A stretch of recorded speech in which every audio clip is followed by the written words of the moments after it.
बीवी के साथ झगड़ा हो जाता है। हमारा झगड़ा इसलिए शुरू हुआ था क्योंकि मैंने जो पैसे कंपनी के एम्प्लॉयज को सैलरी देने के लिए बचा के रखे थे, उसने वो पैसे अपने मेकअप और अपनी शॉपिंग पे खर्च कर दिए। ये सुनने के बाद मुझे काफी गुस्सा आता है। मैं उससे कहता हूँ, काफी सारे लोग अपनी सैलरी का इंतजार कर रहे हैं, उन्हें पैसे देने के लिए हमने जो घर पिछले साल खरीदा था उसे बेचना पड़ेगा। ये सुनने के बाद मेरी बीवी गुस्से में कहती है, हम वो नहीं बेच सकते। मैं उससे कहता हूँ, वो घर मैंने अपने खुद के पैसों से खरीदा था, तो तुम मुझे मत बताओ कि मुझे क्या करना है। पर तभी मेरी बीवी मुझे बताती है, मैंने वो घर मेरे छोटे भाई को दे दिया। उसके बाद वो अपना पर्स उठाती है और गुस्से में मुझसे कहती है, तुम मेरे सामान को हाथ नहीं लगा सकते। मुझे काफी गुस्सा आता है और उससे वो पर्स मैं छीनने लगता हूँ। मैं अपनी ताकत का इस्तेमाल करके उससे वो पर्स छीन लेता हूँ और उस पर्स को चेक करने लगता हूँ क्योंकि उस घर के डॉक्यूमेंट्स उसके पर्स में थे। पर जैसे ही मैं पर्स चेक करता हूँ मुझे कुछ नहीं मिलता। मेरी बीवी मुझे बताती है, मैंने तुमसे कहा तो मैंने वो घर अपने भाई को दे दिया है, हम उस घर में उसकी शादी करेंगे, तुम वैसे भी मुझे पैसे नहीं देने वाले थे। ये सुनने के बाद मेरा दिमाग चलना बंद हो जाता है, मुझसे और बर्दाश्त नहीं होता। मैं उससे कहता हूँ, मैं तुम्हें डिवोर्स दे रहा हूँ। ये सुनते ही मेरी बीवी हैरान हो जाती है। वो कहती है, आखिर तुम क्या कह रहे हो। मैं सोफे से उठता हूँ और कहता हूँ, मुझसे अब और नहीं होगा, मैं तुम्हारे साथ और नहीं रह सकता। मैं सच में तुम्हारे प्यार में अंधा हो चुका था। और ये कहकर मैं अपने घर से निकल जाता हूँ। मैं रास्ते में चलते चलते काफी सोच विचार में था। मैं इतनी गहरी सोच में था कि मुझे पता भी नहीं चलता कि मैं कब रोड के बीच में आ चुका हूँ। मैं रोड पर चल ही रहा होता हूँ, तभी एक कार मुझे आकर ठोकर मार देती है। मेरा फोन उस टक्कर की वजह से मेरे हाथ से छूटकर हवा में उड़ने लगता है। मेरी आंखों के सामने अंधेरा छा जाता है। मुझे कुछ चीजें दिखाई देती हैं। एक आवाज मुझे सुनाई देती है। जब सब कुछ खत्म हो जाता है तभी सब कुछ शुरू होता है। और जैसे ही आवाज बंद होती है मुझे एक लाइट दिखाई देती है और अचानक से मेरी आंखें खुलती हैं। मैं तुरंत घबराया हुआ उठता हूँ। मेरे मन में एक ही सवाल था, मैं जिंदा कैसे बच गया। मेरा ध्यान अपनी आसपास की चीजों पर जाता है। मैं एग्जाम रूम में बैठा हुआ था। मुझे याद आता है ये एग्जाम तो मैंने कॉलेज लाइफ शुरू होने से पहले दिया था। मेरा ध्यान मेरे टीचर की तरफ जाता है। वो बिल्कुल वैसे ही थे जैसे वो हुआ करते थे। मैं अपने क्वेश्चन पेपर को देखता हूँ जिसमें डेट पड़ी होती है और ये कॉलेज एंट्रेंस एग्जाम होता है। मैं कस कर अपने पैर पर पिंच करता हूँ और मुझे दर्द महसूस हो रहा था। ये पहली बार था जब दर्द होने पर भी मुझे खुशी होती है। मैं काफी एक्साइटेड हो जाता हूँ क्योंकि इस मोमेंट पर मुझे पता चल चुका था, मैं टाइम में पीछे आ चुका हूँ। अब मैं अपनी गलतियों को दोबारा नहीं दोहराऊंगा। मैं तुरंत घड़ी की तरफ देखता हूँ। एग्जाम खत्म होने में 45 मिनट बचे थे क्योंकि अब मैं समय में पीछे आ चुका हूँ, इसीलिए मुझे टाइम का अच्छे से इस्तेमाल करना होगा। मैं तुरंत अपना पेपर लिखना शुरू कर देता हूँ। ये एग्जाम इंग्लिश का होता है। मुझे इंग्लिश इतने अच्छे से तो नहीं आती। पिछली बार मेरे एग्जाम खराब जाने की वजह से मैं एक बेकार के कॉलेज में चला गया था। मैं वो गलती दोबारा नहीं दोहराऊंगा। मैं क्वेश्चन पेपर को अच्छे से देखने लगता हूँ क्योंकि मेरे पास मेरी पिछली जिंदगी की मेमोरीज है, इसीलिए मैं याद करने की कोशिश करने लगता हूँ कि सही आंसर्स कौन से हैं। मैं अपने दिमाग पर काफी ज्यादा जोर डालता हूँ और धीरे धीरे करके मुझे सारे आंसर सही याद आने लगते हैं। मैं हर एक आंसर को सही लिखना शुरू कर देता हूँ। मैं अपने मन में सोचे जा रहा था, मुझे यकीन नहीं हो रहा कि मुझे सारे आंसर याद आ गए। शायद से भगवान ने मुझे एक और मौका दिया है। मैं तुरंत अपना एग्जाम लिखना शुरू कर देता हूँ बिना किसी देरी के। टीचर सारे लोगों पर ध्यान दे रहे होते हैं ताकि कोई चीटिंग न कर सके। मेरा पेपर कुछ देर में हो जाता है। मैं अपने मन में सोच रहा होता हूँ, इस बार मैंने पूरा पेपर सही करा है, अब मुझे उस बेकार के कॉलेज में नहीं जाना पड़ेगा। पूरा पेपर करने के बाद मैं बैठकर आराम करने लगता हूँ। तभी एग्जाम की जो बेल होती है वो बज जाती है, यानी एग्जाम खत्म हो चुका है। मैं तुरंत एग्जाम रूम से बाहर आता हूँ और हॉल में चलते हुए सोच रहा होता हूँ, इस बार मुझे फ्यूचर में क्या बनना चाहिए। मैं गया जो कि पिछली जिंदगी में मेरी बीवी थी, मैं इस बार उसे अपनी जिंदगी खराब करने नहीं दूंगा। मेरा नाम है शुयान और मैं टाइम में पीछे आ चुका हूँ। मेरे चेहरे पर एक अजीब सी मुस्कान होती है, मानो जैसे मैं बहुत ही ज्यादा खुश हूँ। जब मैं स्कूल से निकलकर आगे जा रहा होता हूँ तभी पीछे से कोई मुझे आवाज देता है, अरे ओए शुयान, मेरे लिए तो रुको। मैं तुरंत पलट कर देखता हूँ और मैं देखता हूँ मेरा एक पुराना दोस्त मेरी तरफ भागते हुए आ रहा होता है। वो कह रहा होता है, शुयान, आखिर तुम इतनी जल्दी कहाँ जा रहे हो, तुमने मेरा इंतजार क्यों नहीं करा। मैं अपने उस दोस्त को देखकर खुश हो जाता हूँ। अरे मेरे भाई वे, तुम कहाँ रह गए थे। वे मेरे पास आता और मेरे कंधे पर हाथ रखता और कहता है, अरे यार, मैं बस तुझसे कुछ ही दिन नहीं मिला था और तू मुझे भूल गया क्या, एग्जाम ने तेरा दिमाग खराब कर दिया। मैं उससे मुस्कुराते हुए कहता हूँ, अरे नहीं यार, सब ठीक गया, चलो चलते हैं। वे मेरा स्कूल टाइम का बेस्ट फ्रेंड है और जरा इसको अभी देखो तो, ये कितना जवान लग रहा है। इस बेचारे को पता भी नहीं कि आगे चलकर इसका पेट बाहर आ जाएगा और इसकी किस्मत इसको कितना परेशान करने वाली है। वे शुयान से पूछता है, तो तेरा टेस्ट कैसा गया। मैं उसे बताता हूँ। वो काफी ज्यादा अच्छा गया, मुझे पूरा यकीन है कि मैं किसी टॉप कॉलेज में जा सकता हूँ। ये सुनने के बाद मेरा दोस्त वे कहता है, क्या मजाक कर रहे हो यार, तुम और टॉप कॉलेज, ठीक है, अगर तुम टॉप कॉलेज में चले गए तो मैं जिंदगी भर तुम्हारा गुलाम बन जाऊंगा। ये सुनने के बाद मैं कहता हूँ, ठीक है, फिर तो तैयार हो जाओ मेरे गुलाम बनने के लिए। ये सुनने के बाद वे हैरान हो जाता है और वो कहता है, यार तुम तो काफी कॉन्फिडेंट लग रहे हो। उसके बाद वे मेरे पास भागते हुए आता है और मुझसे कहता है, चल आजा दूसरे स्कूल के भी चक्कर लगा लेते हैं। मैं उससे कहता हूँ, पर क्यों। वे कहता है, क्यों से तेरा क्या मतलब है, मैं को देखने और क्या। तुम हर टेस्ट देने के बाद उसे देखने नहीं जाते थे उसके स्कूल में, क्या तुम ये भी भूल चुके हो। मैंगियाओ का नाम सुनकर मुझे थोड़ा सा गुस्सा आ जाता है और मैं कहता हूँ, नहीं, मुझे उसे देखने नहीं जाना। और ये कहने के बाद मैं जल्दी जल्दी आगे जाने लगता हूँ। वे पीछे से आते हुए कह रहा होता है, हे इतनी तेज भी मत भागो। वो मुझे रोक कर कहता है, यार मैं गया तो तेरी 3 सालों की क्रश है, तुम हर सुबह उसके लिए ब्रेकफास्ट भी लेकर आते थे, वो भी 3 सालों तक लगातार। तो अचानक से तुम्हें क्या हो गया है? ये सुनने के बाद मैं वैसे कहता हूँ, नहीं मुझे कुछ नहीं हुआ है, मैं बस अपने घर जाना चाहता हूँ ताकि मैं अपने पेरेंट्स के साथ डिनर कर सकूँ। ये सुनने के बाद वे कहता है, शो यार आज तुम काफी अजीब लग रहे हो, तुम्हें आखिर हुआ क्या है? मैं उससे कहता हूँ, हाँ मुझे भी लगता है कि मैं थोड़ा वियर्ड बन चुका हूँ। तभी मुझे किसी और पर्सन की आवाज आती है, मैं तुरंत उधर पलट कर देखता हूँ। तब मैं देखता हूँ मेरी आंखों के सामने मेरी मॉम खड़ी होती है, वो मुझे अपने पास बुलाती है। मैं वैसे कहता हूँ, आज के लिए बहुत हो गया भाई, चल कल रात नेट कैफे में मिलते हैं, मैं अभी जा रहा हूँ। ये कहकर मैं वहाँ से जाने लगता हूँ। वे पीछे से कह रहा होता है, यार ये बातों को कितनी जल्दी बदलता है। मैं अपने पेरेंट्स के पास भागते हुए चला जाता हूँ। मेरे मॉम एंड डैड दोनों मुझे लेने के लिए आए होते हैं। मैं उनके साथ कार में बैठ जाता हूँ। मेरी मॉम मुझसे टेस्ट के बारे में पूछती है। ये सुनने के बाद मेरे डैड जो कि कार को ड्राइव कर रहे होते हैं वो कहते हैं, हमने एग्री करा था कि हम उससे इस बारे में नहीं पूछेंगे, तुम उस पर प्रेशर मत डालो। मेरी मॉम ये सुनने के बाद कहती है, मुझे बस मेरे बेटे की चिंता है, ना कि आपके बिजनेस की। मैं आराम से कार में बैठा होता हूँ और मैं अपने मॉम डैड से कहता हूँ, आप लोग चिंता मत करिए, मैंने काफी अच्छा करा है। ये सुनने के बाद मेरी मॉम कहती है, क्या तुम सच कह रहे हो? मैं उनसे कहता हूँ, मेरे नंबर एवरेज से ज्यादा आएंगे, मेरे नंबर्स के साथ मैं टॉप यूनिवर्सिटी में भी जा सकता हूँ। ये सुनने के बाद मेरे डैड खुश हो जाते हैं और वो खुशी में कहते हैं, चलो चलते हैं, इसी बात पर कुछ खा कर आते हैं। मेरे बेटे आज रात में तुम्हारे साथ ड्रिंक करूंगा। मेरी मॉम भी काफी खुश होती है और वो कहती है, मुझे पहले से पता था मेरा बेटा बहुत ही ज्यादा समझदार है। मैं अपने मन में सोच रहा होता हूँ, मेरी पिछली जिंदगी में मैंने बहुत सारी बेवकूफी करी थी, इसीलिए आप दोनों को बहुत सारी मुश्किलें उठानी पड़ी थी। मैं दोबारा वो सब गलतियाँ नहीं करूंगा। बाहर खाना खाने के बाद हम अपने घर पर वापस आ जाते हैं। मैं टॉवल से अपना चेहरा पोंछ रहा होता हूँ। मैं मिरर में खुद को देखने लगता हूँ। अपने मन में सोचता हूँ, मुझे काफी अच्छा लग रहा है क्योंकि मेरी बॉडी वापस से पहले जैसी हो गई है। मैं मिरर में खुद को देखकर काफी ज्यादा खुश हो जाता हूँ। मैं वॉशरूम की लाइट्स को टर्न ऑफ करता हूँ और अपने मन में सोच रहा होता हूँ, मैं गया तुम इतनी भी कुछ खास नहीं थी, पर पता नहीं क्यों मुझे तुमसे प्यार हो गया, क्योंकि उसने मुझे कभी मना नहीं करा था, इसलिए मुझे लगा था कि वो मुझे पसंद करती थी। पर अब मुझे समझ आ रहा है कि वो बस मुझे बेवकूफ बना रही थी, मैं बस उसका बैकअप प्लान था। मैं अपने कमरे में जाकर एक चेयर पर बैठ जाता हूँ और अपने फोन को चेक करने लगता हूँ। मैं देखता हूँ मैंने मैंगियो का नाम बेबी करके सेव कर रखा था, जो कि मुझे अब काफी ज्यादा क्रिंज लगता है। मैं तुरंत सेव्ड कॉन्टैक्ट्स में जाकर वो नाम हटा देता हूँ। तभी मुझे मैंगियो का मैसेज आता है, जो कि उस मैसेज में कह रही होती है, तुम आज मुझसे मिलने क्यों नहीं आए? मैं अपने मन में सोचता हूँ, फाइनली इस महारानी को रियलाइज हो गया कि मैंने इसका पीछा करना बंद कर दिया है। मैं मैंगियो का जवाब देते हुए कहता हूँ, मेरे पास टाइम नहीं था। हम मैंगियो को देखते जो कि अपने घर पर बैठी होती है और वो ये मैसेज देखकर गुस्सा हो जाती है और वो कहती है, तुम कैसे बेवकूफ हो, अगर तुम ऐसे ही मुझसे बात करने वाले हो तो मैं तुमसे बात करना बंद कर दूंगी। ये कहकर मैंगियो अपना फोन रख देती है। मैं तुरंत उसका ये मैसेज देखता हूँ और रिप्लाई में कहता हूँ, मुझे कोई दिक्कत नहीं है। उसके बाद मैं भी अपना फोन रख देता हूँ और जाकर विंडोज की तरफ खड़ा हो जाता हूँ। मैं अपने आप से कह रहा होता हूँ, कॉलेज एंट्रेंस एग्जाम सिर्फ मेरा पहला स्टेप है। इन दिनों सिर्फ डिग्री से कुछ नहीं होता। काश मुझे लॉटरी के नंबर्स याद आ जाए। ई कॉमर्स भी काफी बढ़िया चीज है। मैं यूट्यूबर बनकर वीडियोस भी बना सकता हूँ और लाइव स्ट्रीम भी कर सकता हूँ, पर वो सब अभी से करना काफी जल्दी हो जाएगा। अभी 2040 चल रहा है। ओह मुझे याद आया, एक स्टॉक काफी ज्यादा फटा था 2014 से लेकर 2015 तक। हाँ मुझे सही चीज याद आई, स्टॉक मार्केट। वो स्टॉक्स 2000 पॉइंट से बढ़कर 5000 पॉइंट्स तक पहुंच गए थे। अगर कोई गधा भी वो स्टॉक्स खरीद लेता है तो वो बहुत अमीर बन जाएगा। पर स्टॉक को खरीदने के लिए मुझे पैसे चाहिए होंगे। मुझे किसी भी तरह पैसों का जुगाड़ करना होगा। मैं अपने कमरे से बाहर निकलता हूँ और मैं देखता हूँ मेरी मॉम हॉल में सोफे पर बैठकर किताब पढ़ रही होती है। मैं तुरंत उनके पास जाता हूँ और जमीन पर बैठ जाता हूँ और उन्हें मस्का लगाते हुए कहता हूँ, मेरी प्यारी और अच्छी मदर, मेरी बात सुनिए, क्या मैं आपसे किसी चीज के बारे में बात कर सकता हूँ? मेरी मॉम कंफ्यूज हो जाती है और वो कहती है, तुम्हें किस बारे में बात करनी है? मैं उनसे कहता हूँ, क्योंकि अब एग्जाम खत्म हो चुके हैं, क्या मुझे कुछ पैसे मिल सकते हैं? और ये कहते हुए मैं कुछ आंसू भी बहा देता हूँ। ये सुनने के बाद मेरी मॉम कहती है, ठीक है मैं तुम्हें 500 दूंगी, जाओ और उन पैसों को मेरे पर्स से निकाल लो। ये सुनने के बाद मैं मेरी मॉम से कहता हूँ, मॉम अगर मैं टॉप यूनिवर्सिटी में चला जाता हूँ तो मेरे ग्रैंडपा और ग्रैंड माँ और सारे लोग मुझे पैसे देंगे और मुझे ग्रेजुएशन पार्टी में भी काफी सारे पैसे मिलेंगे गिफ्ट में। क्या मैं वो सारे पैसे खुद यूज कर सकता हूँ? ये सुनने के बाद मेरी मॉम थोड़ा गुस्सा होती है और वो कहती है, तुम शैतान बच्चे, तुम्हारे एग्जाम अभी अभी खत्म हुए और अभी से तुम्हारी नजर पैसों पर पड़ गई है। ठीक है चलो मैं तुम्हारी बात मान लेती हूँ, अगर तुम टॉप यूनिवर्सिटी में जा पाए तो वो सारा पैसा तुम्हारा है। मेरी मॉम से ये सारी बातें करने के बाद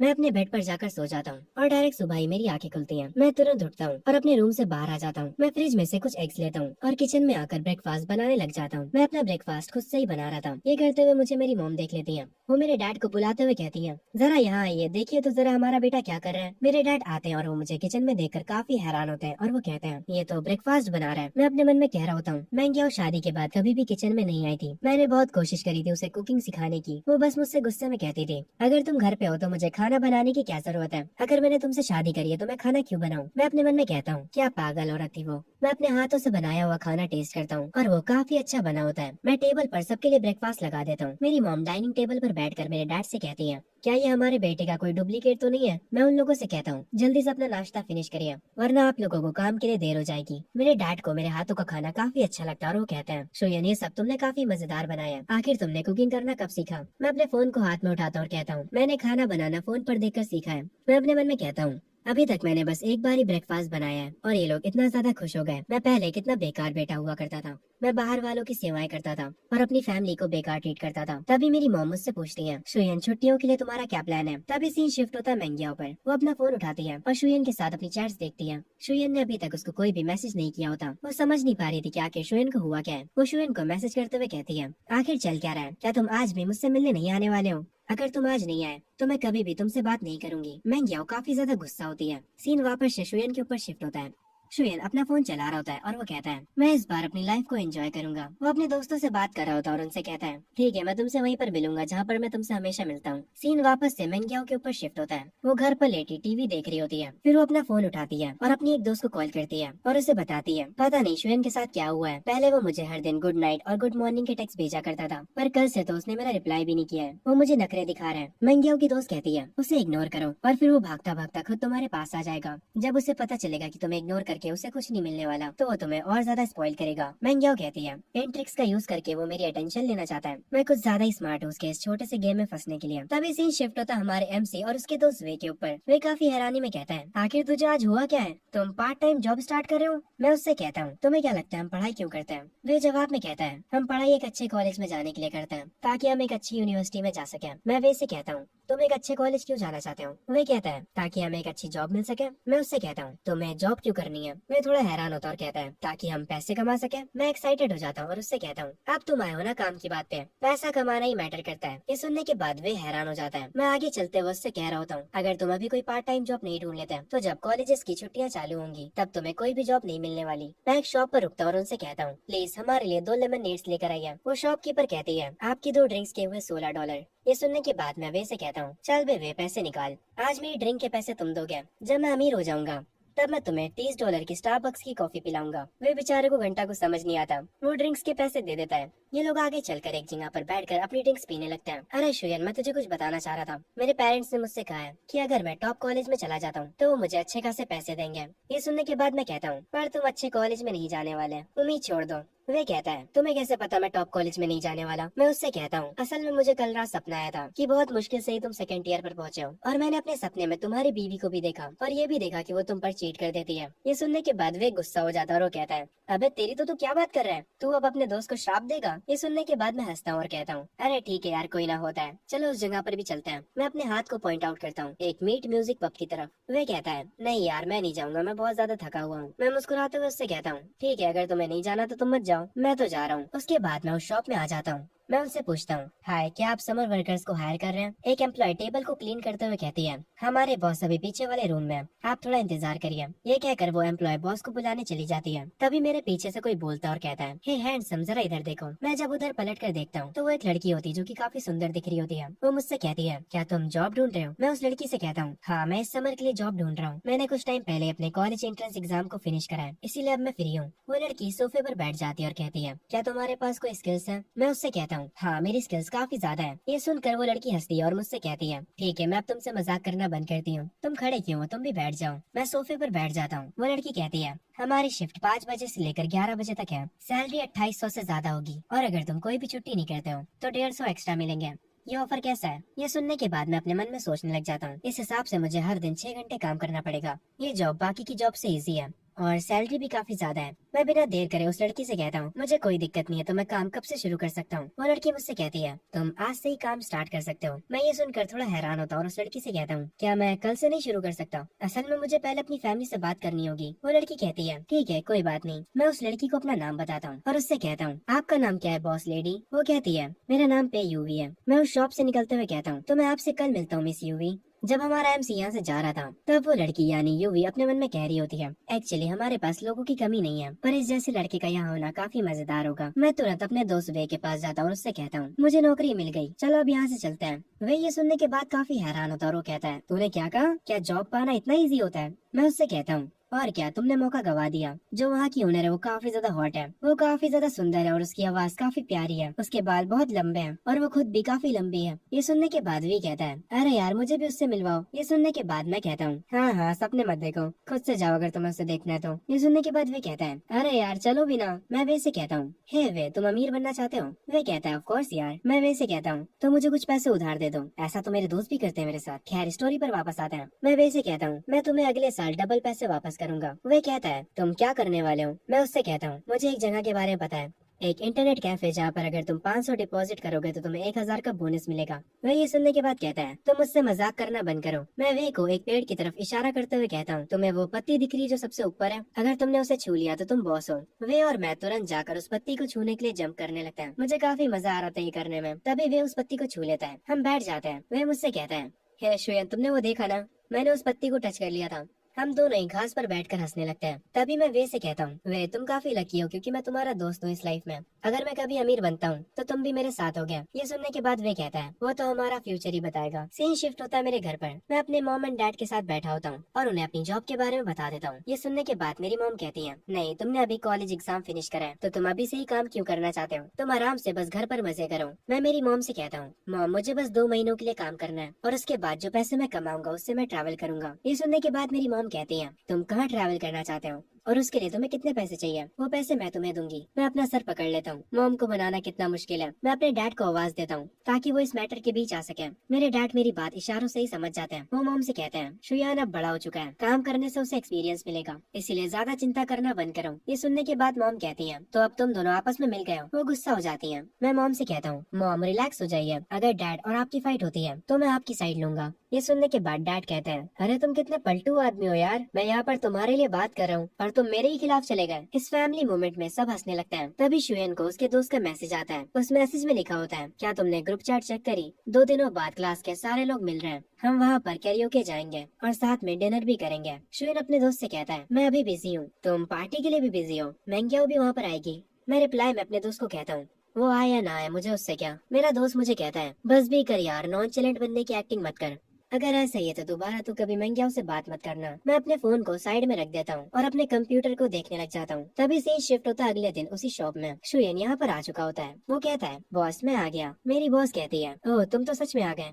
इस जमाने के बच्चे कोई काम को ज्यादा दिनों तक नहीं करते। मैं ये सुनने के बाद उनसे कहता हूँ, मैं हमेशा अपने प्रोमिसेस निभाता हूँ। ये सुनने के बाद मेरी बॉस स्माइल करती है और मुझसे कहती है, तुम्हारा काम सिंपल है, बस कुछ ड्रिंक्स को सर्व करना और बाकी साफ सफाई करना। जाओ और पहले जाकर यूनिफॉर्म पहन लो। बॉस की ये कहने के बाद मैं चेंजिंग रूम में आ जाता हूँ और काम पर की यूनिफॉर्म पहन लेता हूँ। मैं बाहर निकलता हूँ और सारी चीजों को सेट करना शुरू कर देता हूँ। मैं देखता हूँ यहाँ पर बहुत सारे कस्टमर्स आए होते हैं। 2 लड़कियाँ ड्रिंक्स कर रही होती है और एक कपल भी आया होता है। तभी मेरी बॉस मुझसे पूछती है, शुयान तुम्हारी कोई गर्लफ्रेंड है? मैं उनसे कहता हूँ, नहीं मेरी कोई गर्लफ्रेंड नहीं है। उस कपल को देखते हुए मैं अपने मन में सोचता हूँ, पहले मेरा प्यार सिर्फ और सिर्फ महंगियाओं के लिए हुआ करता था, मैं किसी और पर ध्यान भी नहीं देता था। मेरी बॉस मुझसे कहती है, पर तुम तो बहुत हैंडसम हो, क्या स्कूल में लड़कियाँ तुम्हारे पीछे नहीं पड़ी थी? मुझे पक्का पता है तुम्हारे पीछे बहुत सी लड़कियाँ पागल होंगी, इसीलिए मुझसे झूठ मत बोलो। मैं ये सुनने के बाद बॉस से कहता हूँ, अरे कसम से मेरी कोई गर्लफ्रेंड नहीं है। अगर मैं सच बोलूँ तो मुझे नहीं लगता किसी को डेट करना कोई अच्छी चीज होती है। ये सुनने के बाद मेरी बॉस कहती है, तुम्हें डेटिंग करना पसंद नहीं है तो फिर तुम्हें क्या करना पसंद है? मैं मेरी बॉस से कहता हूँ, मुझे पैसे पसंद है, और मैं हंसने लगता हूँ। ये सुनने के बाद मेरी बॉस कहती है, तुम सच में कितने बड़े पागल हो पैसों के पीछे, जबकि अभी तुम बस एक हाई स्कूलर हो। तभी यहाँ पर एक पर्सन आता है जिसके पास गिटार होता है। वो तुरंत माइक की ओर जाता है और परफॉर्म करना शुरू कर देता है। एक एम्प्लॉय बॉस से कहती है,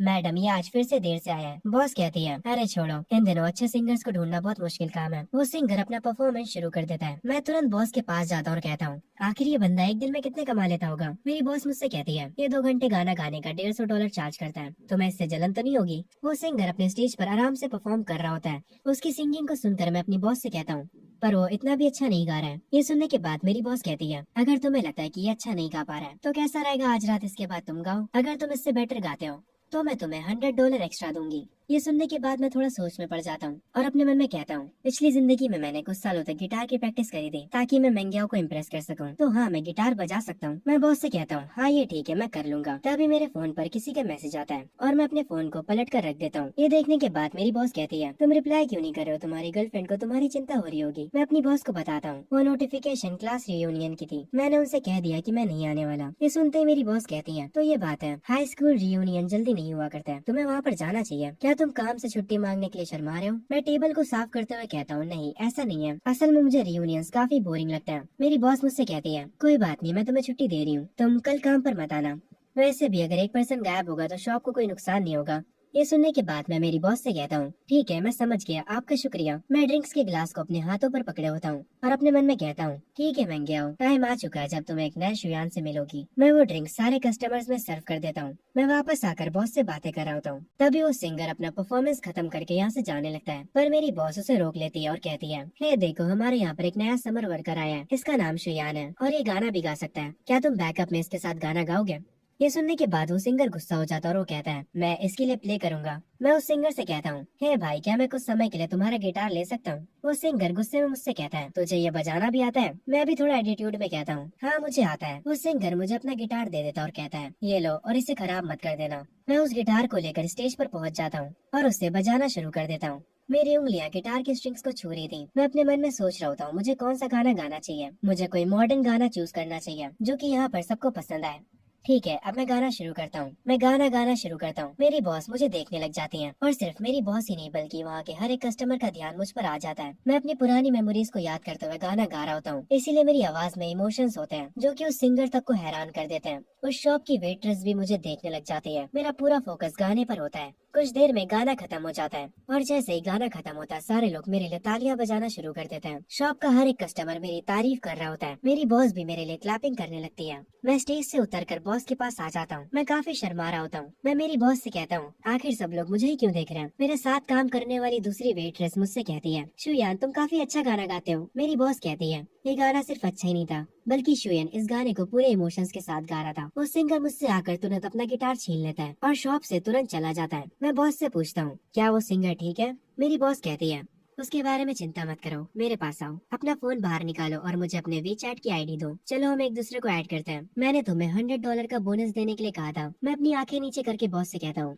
उसकी कोई जरूरत नहीं है बॉस, आपको मुझसे फॉर्मल तरीके से बात करने की जरूरत नहीं है। मैं तुरंत अपना फोन निकाल लेता हूँ। मेरी बॉस कहती है, फिर भी मैंने जो कह दिया वो कह दिया, मैं अपने वादों से पीछे नहीं हटती। तभी से ही शिफ्ट होता है मंग्याओ के ऊपर, जो कि सोच रही होती है, आखिर उसने मुझे अभी तक मैसेज क्यों नहीं करा? वो कर क्या रहा है? क्या वो मुझे पसंद नहीं करता? वो अपने लैंप को ऑन करती है और अपना फोन उठाकर शुयान को मैसेज करते हुए कहती है, क्या तुम कल रात रियूनियन में आ रहे हो? वो मैसेज शुयान के फोन पर आता है। इस वक्त वो वॉशरूम में नहा रहा होता है। मेंग्याओ उसके मैसेज का बेसब्री से इंतजार कर रही होती है। शुयान जाकर अपना फोन उठाता है। मेंग्याओ अपने फोन को घूरे जा रही होती है। शुयान अपने टेबल पर आकर बैठता है और मैसेज में कहता है, इसके बारे में कल बात करते हैं। उसका रिप्लाई देखकर मेंग्याओ उससे पूछती है, क्या तुम कल शाम को फ्री हो? शॉपिंग पे चलना चाहोगे? शुयान कहता है, देखते हैं। और ये कहकर शुयान सो जाता है। मेंग्याओ भी अपने बेड पर लेटी होती है, पर वो काफी गुस्से में होती है। वो अपने बेड से उठ जाती है और कहती है, मुझे काफी गुस्सा आ रहा है। वो बदल गया इसीलिए मैंने पहले उसे मैसेज करा, पर उसने मुझे अच्छे से रिप्लाई भी नहीं दिया। मेंग्याओ ये सब अपनी दोस्त को बता रही होती है। उसकी दोस्त मैसेज में रिप्लाई देती है और कहती है, तुम होल्ड बैक क्यों नहीं कर पा रही हो? तुम बस उसे इग्नोर करो, वो बस नखरे दिखा रहा है। मेंग्याओ अपनी दोस्त से कहती है, तो अब मैं क्या करूँ? उसकी दोस्त कहती है, अब तुम्हारी बारी है नखरे दिखाने की। उसकी दोस्त मैसेज में मेंग्याओ से कहती है, कल के क्लास रियूनियन में तुम वहाँ पर डुआन के साथ जाना। जब शुयन तुम्हें उसके साथ देखेगा तो उसे जेलसी होगी। मेंग्याओ ये सुनकर कहती है, हाँ तुमने सही कहा। सही शिफ्ट होता है और हम वे को देखते हैं जो कि अपने बालों में स्प्रे मार रहा होता है और अपने बालों को सेट कर रहा होता है। वो अपने कोट को सही करता है और वापस से अपने बालों को सही करता है। वो मिरर के सामने खड़े होकर खुद को देखता है और अपने रूम से बाहर आता है। हम देखते हैं सोफे पर शुयान बैठा होता है। जैसे ही वे रूम से निकलता है वे शुयान से पूछता है, तो चल बता मैं कैसा लग रहा हूँ? क्या आज मैं अच्छा दिख रहा हूँ? शुयान कहता है, मैं यकीन के साथ तो नहीं कह सकता कि तू अच्छा दिख रहा है, पर अच्छा दिखने से ज्यादा तुम्हारे में एनर्जी ज्यादा लग रही है। तुम एकदम आज एक एनर्जेटिक पर्सन दिख रहे हो। ये सुनने के बाद वे कहता है, तुमने बिल्कुल सही कहा। वे भी जाकर सोफे पर बैठ जाता है। शुयन अपना फोन चला रहा होता है। वे उससे कहता है, आखिर तुम फोन में क्या कर रहे हो? क्या तुम किसी लड़की से बात कर रहे हो? पर जैसे ही वे फोन में झाँक कर देखता है वो हैरान हो जाता है और कहता है, तुम प्रैक्टिस टेस्ट को सॉल्व कर रहे हो? क्या तुम पागल हो गए हो?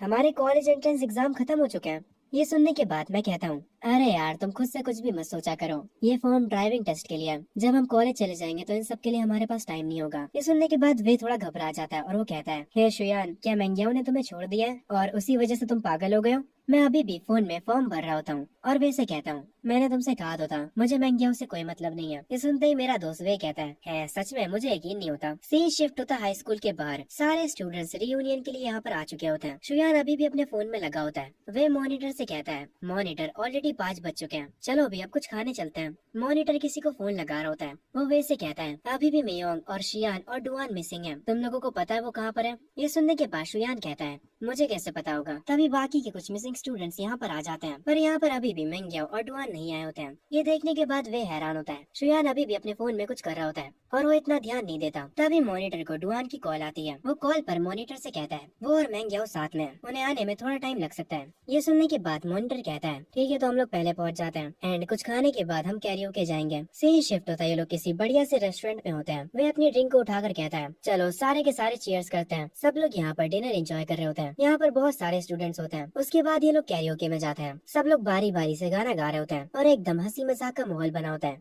तभी वे इस बीच शोयन के पास आता है और वो शोयन से कहता है, आखिर तुम बूढ़े आदमियों जैसे बैठकर यहाँ पर क्या कर रहे हो, चलो भी हमारे साथ गाना गाओ। शोयान ये सुनने के बाद कहता है, मैं बस थोड़ी देर और यहाँ पर हूँ, उसके बाद मैं चला जाऊंगा। वह शोयान के पास वाली सीट पर बैठ जाता है और उससे कहता है, मेंग्याओ भी अभी तक नहीं आई है। तभी एक बंदा दरवाजा खोलकर अंदर आता और कहता है, लिंजिया बाहर किसी से बहस कर रहा है, ऐसा लगता है जल्दी ही लड़ाई होने वाली है। मॉनिटर तुरंत उठता है और कहता है, चलो चलते हैं, देखते हैं वहाँ पर क्या हो रहा है। वह भी बाहर जाने लगता है। वो शोयन से कहता है, ओए तू क्या कर रहा है वहाँ पर बैठा हुआ, जल्दी करो चलो नीचे। हम देखते हैं लिंजिया नाम का स्टूडेंट अपने से काफी बड़े बंदे से भिड़ रहा होता है। वो मस्कुलर बंदा कहता है, क्या बे छोटे तुझे जीने से प्यार नहीं है? यहाँ पर मॉनिटर आता है और वो कहता है, अरे मेरे बड़े भाई उसने बहुत ज्यादा पी ली है, मैं उसकी तरफ से माफी मांगता हूँ। वो मस्कुलर बंदा कहता है, अब तू कौन है चिरकुट, चला जा यहाँ से वरना पेट पेट जाएगा। हम देखते हैं असल में ये फाइट वॉशरूम में हो रही होती है। सारे लोग वॉशरूम के बाहर भीड़ लगा देते हैं। शोयान उस भीड़ में से होकर अंदर जाता है। शोयान यहाँ का नजारा देखकर अपने मन में कहता है, लिंजिया कुछ ज्यादा ही बन रहा था, हल्का सा उसने ड्रिंक क्या कर लिया, उसे लगने लगा वो किसी से भी भिड़ सकता है। और ये मस्कुलर बंदा ये भी शराब के नशे में पागल हो चुका है। शोयान उनके बीच में जाता और कहता है, अरे यार हमारे क्लासमेट से जरा सी गलती हो गई, असल में हमने कुछ टाइम पहले कॉलेज एंट्रेंस एग्जाम को फिनिश करा है, तो यार माफ कर दो हमें। वो मस्कुलर बंदा चिल्लाते हुए कहता है, अब तू कौन है बे, मेरे रास्ते से हट जा। ये सुनने के बाद शोयान को भी गुस्सा आ जाता है और वो कहता है, यार तुम अच्छे से बात नहीं कर सकते हो क्या? तुम क्या ये बात भूल रहे हो कि हम अभी तक स्टूडेंट्स हैं? अगर तुम सच में सीन को बढ़ाना चाहते हो तो मैं तुम्हें नहीं रोकूंगा। तुम्हें क्या लगता है जब पुलिस आएगी तो वो किसकी साइड लेगी, तुम्हारी या फिर हम स्टूडेंट्स की? जरा सोचो इसके बारे में। ये सुनने के बाद उस मस्कुलर बंदे को गुस्सा तो आता है, पर वो इतना जान चुका था कि शोयन सही कह रहा है। शोयन दोबारा से कहता है, चलो भी भाई अब इस मामले को खत्म करते हैं। वो मस्कुलर बंदा कहता है, ठीक है जाओ, तुम लोगों को माफ करा, मैं वैसे भी आज अच्छे मूड में हूँ, मुझे अपना टाइम खराब नहीं करना बच्चों के साथ बहस करके। शोयन मुस्कुराते हुए कहता है, तुम्हारा शुक्रिया बड़े भाई, अपना ध्यान रखना। वो मस्कुलर बंदा वहाँ से चला जाता है। सब लोग वापस से कैरियोके में आ जाते हैं गाना गाने के लिए। दो लड़के व्हाइट शर्ट में बैठे होते हैं और वो लोग शोयन के बारे में बुरा भला कह रहे होते हैं। वो लोग कह रहे होते हैं, शोयन एकदम डरपोक बंदा है। वे की नजर उन दोनों पर पड़ जाती है। दूसरा व्हाइट शर्ट वाला बंदा कहता है, हाँ तुम बिल्कुल सही कह रहे हो, शोयन बिल्कुल फट्टू है। इनकी बातें सुनने के बाद वे को गुस्सा आ जाता है और वो कहता है, जरा देखो तो कौन बातें कर रहा है, जब लफड़ा हुआ था तब तुम लोग तो भाग गए थे और अब तुम लोग यहाँ पर आकर अपना मुंह चला रहे हो, जबरदस्ती के टफ गए होने की एक्टिंग कर रहे हो। ये सुनने के बाद वो दोनों लड़के शर्मिंदा हो जाते हैं, पर शोयन इन सारी चीजों पर ध्यान नहीं देता। वे शोयन से कहता है, यार वो लोग तुम्हारे बारे में बकवास कर रहे थे, पता नहीं वो लोग तुम्हें फट्टू क्यों कह रहे थे। शोयन कहता है, जब बातों से सब कुछ सॉल्व हो सकता है तो लड़ाई करने की क्या जरूरत है? उन्हें आगे चलकर समझ आ जाएगा कि लड़ाई करने से सब कुछ ठीक नहीं हो जाता। अभी ये सब बच्चे हैं। ये सुनने के बाद वे कहता है, यार आजकल तुम कुछ ज्यादा ही बड़ों वाली बातें नहीं कर रहे हो। शोयन कहता है, अरे यार मैं बड़ा ही तो हूँ, मैं तुम्हारा पापा हूँ, भूल तो नहीं गए तुम? ये सुनने के बाद वे कहता है, अबे तू साले चुप रहा कर। शोयन अपनी ड्रिंक को एंजॉय कर रहा होता है और वे भी। ये लोग बार बार ड्रिंक करे जा रहे होते हैं। शोयन थोड़ी देर में कहता है, यार अब मैं इससे ज्यादा नहीं पी सकता, और ये कहकर वो सो जाता है। तभी वे उसे उठाते हुए कहता है, ओए शोयन जल्दी उठ, मैनग्याओ आ चुकी है। ये सुनने के बाद शोयन धीरे से अपनी आंखें खोलता है। उसके सामने मैनग्याओ खड़ी होती है और वो कहती है, क्या तुम्हें लगा मैं और डुआन डेट कर रहे हैं इसीलिए तुमने इतनी ज्यादा पी ली? पर शोयन इसकी बातों पर ध्यान नहीं देता और वो कहता है, मुझे नींद आ रही है, मुझे सोने दो। ये सुनने के बाद सब हैरान हो जाते हैं। वे कहता है, शोयन उठ जा, तेरे सामने मेंग्याओ खड़ी है। शोयन जब दोबारा से अपनी आंखें खोलता है तो उसे छोटी वाली मेंग्याओ की जगह बड़ी वाली मेंग्याओ दिख रही होती है, जो कि उसकी बीवी थी। शोयन अपने सर पर हाथ रखता और कहता है, मैंने कुछ ज्यादा ही पी लिया, इसीलिए अब मैं घर जा रहा हूँ। ये कहने के बाद वो मेंग्याओ के सामने से निकल जाता है। मेंग्याओ और उसकी दोस्त काफी हैरान हो जाती है। मेंग्याओ की दोस्त उससे कहती है, कोई बात नहीं मेंग्याओ, वो बस जेलस है और तुम्हें चिढ़ाने के लिए नाटक कर रहा है। पर मेंग्याओ की आंखों से आंसू आ जाते हैं। वो कहती है, शायद से तुम सही कह रही हो। हम शोयन को देखते हैं जो कि एक नदी के पास खड़ा होता है। एक लड़की उसके पास में गिटार बजा रही होती है। शोयन अपनी सोच में डूबा होता है। पर तभी उसे उल्टी जैसा फील होने लगता है। वो पास में बैठी लड़की से कहता है, हे तुम्हारे पास टिश्यू होगा क्या? वो लड़की उसे टिश्यू दे देती है। शोन अपना मुंह साफ करता है और उस लड़की को शुक्रिया बोलता है। वो लड़की वापस अपना गिटार बजाने लगती है। शोन नदी को देखने लगता है और वो लड़की जो गिटार बजा रही होती है वो उसे सुन रहा होता है। आखिर में वो भी सीढ़ियों पर बैठ जाता है। वो उस लड़की को कहता है, तुम स्ट्रिंग्स पर कुछ ज्यादा ही प्रेशर डाल रही हो और तुम्हारी टाइमिंग भी सही नहीं है, पर वो ट्यून काफी अच्छी है। वो लड़की शोन को देखती है। शोन थोड़ा हैरान हो जाता है। तभी वो लड़की अपना गिटार शोन को देने लगती है। शोन कहता है, आखिर तुम क्या कर रही हो? लग रहा है तुम्हें मेरी बातों का बुरा लग गया। क्या तुम देखना चाहते हो कि मैं क्या कर सकता हूँ? शोन उठता है और उससे वो गिटार ले लेता है और सीढ़ियों पर बैठकर उसे बजाना शुरू करता है। जैसे जैसे उसकी उंगलियां गिटार पर चल रही होती हैं, वो लड़की शोन को हैरानी से देखती है। उसके चेहरे पर एक मुस्कुराहट आ जाती है, जैसे मानो उसे शोन का गाना पसंद आ रहा हो। शोन भी फुल इमोशंस के साथ गिटार को बजा रहा होता है। वो लड़की उसकी गिटार की स्किल्स को देखकर काफी हैरान हो जाती है। शोन खड़ा होता है और कहता है, मैंने अभी तक खुद को इंट्रोड्यूस नहीं करा, मेरा नाम शोयन है। वो उस लड़की को उसका गिटार वापस देता है, पर वो लड़की शोयन से कुछ भी नहीं बोलती। तभी दूर से एक कार की आवाज आती है। वो मुझे अपना हाथ दिखाती है, जैसे मुझे बाय बोल रही हो। उसके बाद वो पलट कर चली जाती है। मैं भी उसे बाय बोलता हूँ और अपने मन में सोचता हूँ, ये लड़की कितनी प्यारी थी, पर उसने मुझसे कुछ बोला नहीं। शोयन को बुरा लगता है कि उस लड़की ने उसका जवाब नहीं दिया, पर वो देख नहीं पाता कि वो लड़की यहाँ से जाते वक्त स्माइल कर रही होती है। शोयन वापस से सोच में पड़ जाता है। तभी सीन शिफ्ट होता है अगली सुबह। वो अपने बेड पर सो रहा होता है। तभी उसके फोन पर मेनग्याओ का मैसेज आता है। उस मैसेज की आवाज से उसकी आंखें खुलती हैं। वो अपने बेड से उठता है और अपना फोन उठाकर उन मैसेजेस को देखता है। उन मैसेजेस में मेनग्याओ कह रही होती है, शोयन तुम्हें कोई गलतफहमी हुई है। मैं कल पूरा दिन अपनी दोस्त के साथ थी और मैं रास्ते में डुआन से टकरा गई थी। मैंने सुना एक नया आर्केड खुला है, क्या तुम आज शाम मेरे साथ जाना चाहोगे वहाँ? शोयन दूध पीते पीते उसके ये सारे मैसेजेस देख रहा होता है। शोयन उसके रिप्लाई में कहता है, तुम्हें ये सब मुझे एक्सप्लेन करने की जरूरत नहीं है और मैं आज शाम बिजी हूँ और मैं काफी समय तक बिजी ही रहने वाला हूँ। मेनग्याओ अपने घर पर होती है। मेनग्याओ अपने मन में सोचती है, क्या अब मैं इसे पसंद नहीं हूँ? इसके बाद शोयन का कोई भी जवाब नहीं आता। मेनग्याओ की आंखों में आंसू आ जाते हैं। सीन शिफ्ट होता है शोयन की शॉप पर। वहाँ पर वो देखता है बॉस खुद से कुछ बॉक्सेस को उठा रही होती है। वो तुरंत भागते हुए उनके पास जाता है और उनसे कहता है, रुकिए मैं आपकी मदद करता हूँ।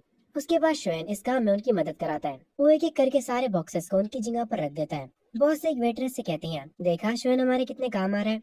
वो शोयन के पास जाती है और कहती है, इसको ही टीम वर्क कहते हैं, इससे चीजें आसान हो जाती हैं। वो दोनों स्माइल करते हैं। पीछे से वेटरेस कह रही होती है, समर के बाद शोयन जॉब छोड़कर चला जाएगा, ये कितना बुरा होगा। शोयन की बॉस उसे कहती है, तुम किस कॉलेज में जाने का प्लान कर रहे हो? शोयन कहता है, मैं शंघाई में जाने की कोशिश कर रहा हूँ। ये सुनकर उसकी बॉस खुश होती है और उससे कहती है, उसके लिए तुम्हें टॉप स्कोर चाहिए। समझ में आया? अगर मेरी उम्र 10 साल कम होती तो मैं सच में तुम्हारे पीछे पागल होती। ये सुनने के बाद शोयन स्माइल करता और कहता है, एक्चुअली मुझे बड़ी औरतें भी पसंद है, तो कोई दिक्कत की बात नहीं है। बॉस कहती है, बस भी करो शोयन, तुम भी ना। तभी हम उस लड़की को देखते हैं जिसने शोयन को अपना गिटार दिया था बजाने के लिए। वो शायद से अपने घर पर होती है। उसके कानों में हेडफोन्स लगे होते हैं और वो म्यूजिक सुन रही होती है। तभी उस लड़की की माँ कहती है, चिंग चिंग क्या तुमने डिसाइड कर लिया कि तुम कौन से म्यूजिक स्कूल जाना चाहती हो? उसकी माँ उसके पास आकर बैठती हैं और कहती हैं, बीजिंग या फिर शंघाई? वो लड़की कहती है, मैंने अभी डिसाइड नहीं करा है। उसकी मॉम कहती है, अगर तुम बीजिंग जाती हो तो मैं तुमसे मिलने के लिए आती रहूंगी। वो लड़की कहती है, मॉम कुछ दिनों में मेरा बर्थडे आने वाला है। उसकी मॉम कहती है, तुम्हें जो भी गिफ्ट चाहिए मैं तुम्हें वो सब खरीद दूंगी। पर पता नहीं क्यों ये लड़की गुस्से में होती है और वो कहती है, मॉम मुझे कुछ भी नहीं चाहिए, मैं बस चाहती हूँ कि आप मेरे साथ रहें। उसकी मॉम थोड़ा निराश होती है और कहती है, चिंचिंग मॉम को बिजनेस ट्रिप के लिए जाना है और वो भी कल सुबह। वो लड़की कहती है, रहने दीजिए मुझे अब आदत हो गई है। ये कहकर वो लड़की अपने रूम में चली जाती है और सोने की कोशिश करने लगती है। अगली सुबह वो उठती है और खिड़की से बाहर देखने लगती है, पर उसका ये पूरा घर अकेला होता है। वो तो इसे घर भी नहीं कह सकती। वो जब डाइनिंग टेबल पर जाती है तो उसे एक लेटर मिलता है जिसमें उसकी मॉम उसे सॉरी बोल रही होती है बिजनेस ट्रिप पर जाने के लिए। चिंग चिंग उस कागज को फाड़ देती है और उसे कूड़े में फेंक देती है और अकेले बैठकर अपना नाश्ता करती है। और उसके बाद वो गिटार बजाने की प्रैक्टिस करती है। उसे ऐसा महसूस होने लगा था जैसे इस पूरी दुनिया में वो अकेली है। तभी यहाँ पर कोई अपनी कार से आता है और अंदर जाकर उस लिविंग रूम में उस लड़की को गिटार बजाते हुए देखता है। वो जो औरत यहाँ पर आई है वो कुछ भी नहीं बोलती और शांति से उस लड़की को देखती है। उसे थोड़ा उस लड़की के लिए बुरा लगता है। अगला दिन भी सेम होता है। घर में कोई भी मजा नहीं। वो जो औरत यहाँ पर आई थी वो घर में अपना काम करना शुरू कर देती है, पर वो उस लड़की को बिल्कुल भी डिस्टर्ब नहीं करती। दोनों अपने अपने काम से मतलब रखते हैं। वो लड़की शोयन के बारे में सोचने लगती है। तभी वो जो काम करने वाली औरत होती है वो लड़की उससे कहती है, मुझे आज बाहर जाना है। वो औरत कहती है, तुम्हें कहाँ बाहर जाना है? सीन शिफ्ट होता उसी पार्क में जहाँ पर वो लड़की शोयन से मिली थी। वो कह रही होती है, वो लड़का उस दिन के बाद से इस पार्क में नहीं आया, मैं बस किस्मत से उससे मिल गई थी। वो औरत जो उस लड़की के साथ आई होती है वो कहती है, अब हमें घर चलना चाहिए। पर वो लड़की कहती है, चलो कुछ पीने चलते हैं, मुझे एक बार बियर ट्राई करनी है। वो औरत कहती है, मैं एक ऐसी जगह को जानती हूँ जहाँ ज्यादा भीड़ नहीं होती। वो लड़की कहती है चलो चलते हैं। सीन शिफ्ट होता है शोएन की शॉप पर। वेट्रेस बॉस से कहती है आज भी वो सिंगर नहीं आया। बॉस कहती है अरे कोई दिक्कत की बात नहीं है, हमारे पास यहाँ हमारा एक छोटा सिंगर भी तो है। शोएन कहता है मेरी तरफ ऐसे मत देखो, मैं अभी भी एक बच्चा हूँ। वो वेट्रेस कहती है हाँ क्यों नहीं, बस कुछ 100 महीने पुराने बच्चे। तभी यहाँ पर वो गिटार वाली लड़की आती है। शोएन उसे देखते ही पहचान जाता है। शोएन को ऐसा कहते देख शोएन की बॉस उससे पूछती है क्या तुम दोनों एक दूसरे को जानते हो। शोएन कहता है हम एक दूसरे को जानते हैं और नहीं भी, हम बस कुछ दिनों पहले ही मिले थे। ये कैसा इत्तेफाक है, हम दोबारा से मिल गए। शोएन और चिंग चिंग दोनों एक दूसरे को देखने के बाद काफी सरप्राइज होते हैं। जब वो सब एक टेबल पर बैठ जाते हैं तब शोएन उन्हें ड्रिंक्स ला कर देता है। बॉस शोएन से कहती है क्या तुम आज कोई गिटार नहीं बजाने वाले। चिंग चिंग इस बात पर अपना सिर हिलाती है जैसे वो शोएन से कह रही हो कि गिटार बजाओ। शोएन कहता है ठीक है आज मैं गिटार बजाऊंगा, बस मुझे देखते जाइए, और मैंने सुना है कि आज रात कैश प्राइजेस भी हैं। बॉस कहती है चिंता मत करो तुम्हें प्राइजेस जरूर मिलेंगे। ये सुनने के बाद वहाँ से चला जाता है गिटार बजाने के लिए। वो जाकर स्टेज पर बैठ जाता है और जब वो गिटार बजा रहा था सारे लोग आपस में बातें कर रहे थे। चिंग चिंग अपना ग्लास उठाती है, वो ड्रिंक को लेकर काफी क्यूरियस होती है। वो एक छोटी सी सिप लेती है। वो अपने मन में सोचती है आखिर लोगों को ये क्यों पसंद है, ये ड्रिंक बेकार है। चिंग चिंग को ऐसा देखकर वहाँ की बॉस कहती है क्या हुआ तुम्हें पसंद नहीं आया। चिंग चिंग अपना सर हिलाती है। बॉस कहती है इसी को तो ड्रिंक कहते हैं, सबको ये शुरू में बेकार लगती है पर फिर बाद में अच्छी लगने लगती है। शोएन मस्त अपना स्टेज पर गाना गा रहा होता है। चिंग चिंग के साथ जो औरत आई होती है वो शोएन को देखकर अपने मन में कहती है आखिर ये इस गाने को इतने इमोशंस के साथ कैसे गा पा रहा है, ये तो अभी काफी छोटा है। वो शोएन को देख रही होती है। गाना खत्म होते ही शोएन स्टेज से नीचे आता है। उसकी बॉस कहती है तुम भी आओ हमारे साथ ड्रिंक करो, तुम्हारा ग्लास उधर रखा है। ये सुनने के बाद शोएन खुश हो जाता है पर वो गलती से जाकर चिंग चिंग का ग्लास उठा लेता है और उसे पी भी लेता है और उसे एक ही बार में खत्म भी कर देता है। बॉस इसे देखकर काफी हैरान हो जाती है। वो एक ऑकवर्ड स्माइल करने लगती है। चिंग चिंग ब्लश करने लगती है, उसके गाल पूरे लाल हो जाते हैं। वो तुरंत उठकर वॉशरूम की तरफ जाने लगती है। वो जो औरत चिंग चिंग के साथ आई थी उसका नाम वोंग है। वोंग शोएन को बताने ही जा रही होती है कि उसने अभी क्या करा है पर वो सिचुएशन को देखकर रुक जाती है। बॉस शोएन से कहती है तुम्हें क्या लगता है वो लड़की कैसी है, वो काफी सुंदर है ना। शोएन कहता है हाँ वो काफी सुंदर है, मुझे बुरा लग रहा है कि वो बात नहीं कर सकती। ये सुनते ही वोंग कहती है तुम क्या बात कर रहे हो, वो बस ज्यादा बोलती नहीं है पर वो बोल सकती है। तभी चिंग चिंग वॉशरूम से आती है और वोंग से कहती है चलो चलते हैं। उसकी आवाज सुनने के बाद शोएन कहता है इसकी तो आवाज भी प्यारी है। बॉस शोएन से कहती है जाओ इन्हें बाहर तक छोड़ कर आओ। शोएन कहता है मैं समझ गया। शोएन उन्हें उनकी कार तक छोड़ने जाता है। वो चिंग चिंग के लिए कार का गेट भी खोलता है। शोएन चिंग चिंग से कहता है रात में बाहर मत निकला करो, ये थोड़ा डेंजरस होता है। चिंग चिंग कहती है मुझे तो तुम डेंजरस लगते हो, क्या तुम अपनी बात कर रहे हो, अभी अंदर शॉप में तुम मुझे घूरे जा रहे थे, यहाँ तक कि तुमने मेरे ग्लास से ड्रिंक किया। शोएन थोड़ा निराश होता और कहता है ठीक है मैं मान लेता हूँ कि मैं तुम्हें देख रहा था पर मुझे नहीं पता था कि वो तुम्हारा ग्लास है। चिंग चिंग कुछ नहीं कहती और यहाँ से चली जाती है। शोएन पीछे खड़े उसकी कार को जाते हुए देख रहा होता है। तभी हम कार के अंदर का सीन देखते हैं। चिंग चिंग हंस रही होती है और कहती है तुम कितने बेवकूफ हो, तुमने सच कितनी जल्दी बोल दिया। हम देखते हैं शोएन को काफी बुरा लगता है पर वो कुछ बोल भी तो नहीं सकता था। वो वापस से शॉप के अंदर जाता है। उसकी बॉस उससे पूछती है क्या तुमने उसकी वीचैट की आईडी ली। शोएन कहता है यार उसके बारे में बात मत करो, वो पक्का मुझे ठरकी समझ रही होगी। बॉस कहती है मैंने तुम्हें इतनी अच्छी अपॉर्चुनिटी दी थी फिर भी तुम कुछ नहीं कर पाए। शोएन कहता है अरे यार कोई बात नहीं, वैसे भी मुझे ये सब नहीं करना है। ये सुनने के बाद उसकी बॉस हंसती है। सीन शिफ्ट होता है शोएन के घर पर। उसकी मॉम उससे पूछती है तो आखिर तुम्हारी समर जॉब है क्या, तुम हर दिन घर देर से आते हो। शोएन कहता है मैं बार में एक मेल मॉडल बन के काम कर रहा हूँ। ये सुनते ही उसके पेरेंट्स काफी हैरान हो जाते हैं। उसकी मॉम काफी गुस्सा होती है और कहती है तुम्हें पढ़ाने के लिए मैंने इतनी मेहनत करी है और तुम एक ऐसी जॉब कर रहे हो, अब से मुझे मॉम मत कहना। तभी शोएन कहता है मेरी सैलरी 8,000 है। सैलरी सुनते ही उसकी मॉम का बिहेवियर एकदम से बदल जाता है और वो कहती है आखिर काम तो काम होता है, तुम्हें वो बस ईमानदारी से करना चाहिए, हम सब मेहनत करके पैसे कमाते हैं तो इसमें कोई बुरी बात नहीं है। बाय द वे क्या हम तुम्हें वहाँ पर देखने आ सकते हैं। शोएन के डैडी सुनकर हैरान हो जाते हैं। तभी शोएन हंसता और कहता है अरे मॉम मैं बस मजाक कर रहा था, मैं एक लॉन्च बार में बस एक वेटर हूँ। उसकी मॉम हैरान होती है और कहती है तुम शैतान बच्चे। थोड़ी देर बाद शोएन अपने रूम में आ जाता है और वो अपने रूम में आकर ड्राइविंग लाइसेंस के लिए रिसर्च करने लगता है। वो अपनी ड्राइविंग का स्कोर देखता है जो कि 90 होता है। शोएन खुशी में उठता है और कहता है मैं आज शाम को कुछ जरूरी काम निपटा लूंगा। सीन शिफ्ट होता है चिंग चिंग पर जो कि अपने शूज के लेस बांध रही होती है। वो अपनी केयर टेकर मिस वोंग से कहती है मैं कुछ समय के लिए बाहर जा रही हूँ। मिस वोंग उससे कहती है और तुम कहाँ जा रही हो।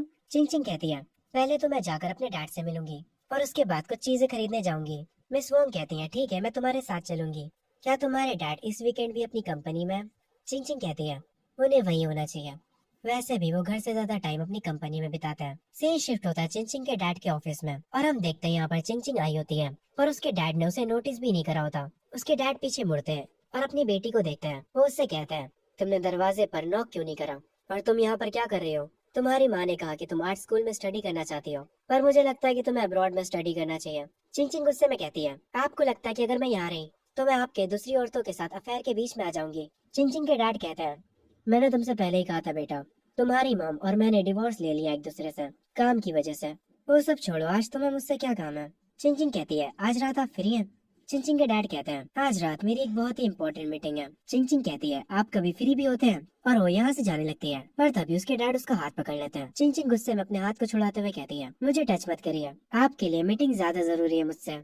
आपको तो ये भी नहीं पता कि आज क्या है। और ये कहकर चिंग चिंग यहाँ से चली जाती है। उसके डैड सोचते हैं, आज कौन सा दिन है? वो अपने दिमाग पर जोर डालते हैं याद करने के लिए कि आज क्या है, और फाइनली उन्हें याद आ जाता है कि आज उनकी बेटी का बर्थडे है। वो तुरंत कहते हैं, अरे आज तो उसका बर्थडे था। तभी सीन शिफ्ट होता है, हम शोएन को देखते हैं जो कि बैंक आया होता है। वहाँ की एम्प्लॉय शोएन से कहती है, आपका सिक्योरिटी अकाउंट रेडी हो चुका है। और शोएन जिस बैंक में आया होता है वो बैंक और किसी का नहीं बल्कि चिंग चिंग के डैड का होता है। जब वो अपना काम कराकर यहाँ से जा रहा होता है तभी सीढ़ियों से भागते हुए नीचे चिंग चिंग आ रही होती है।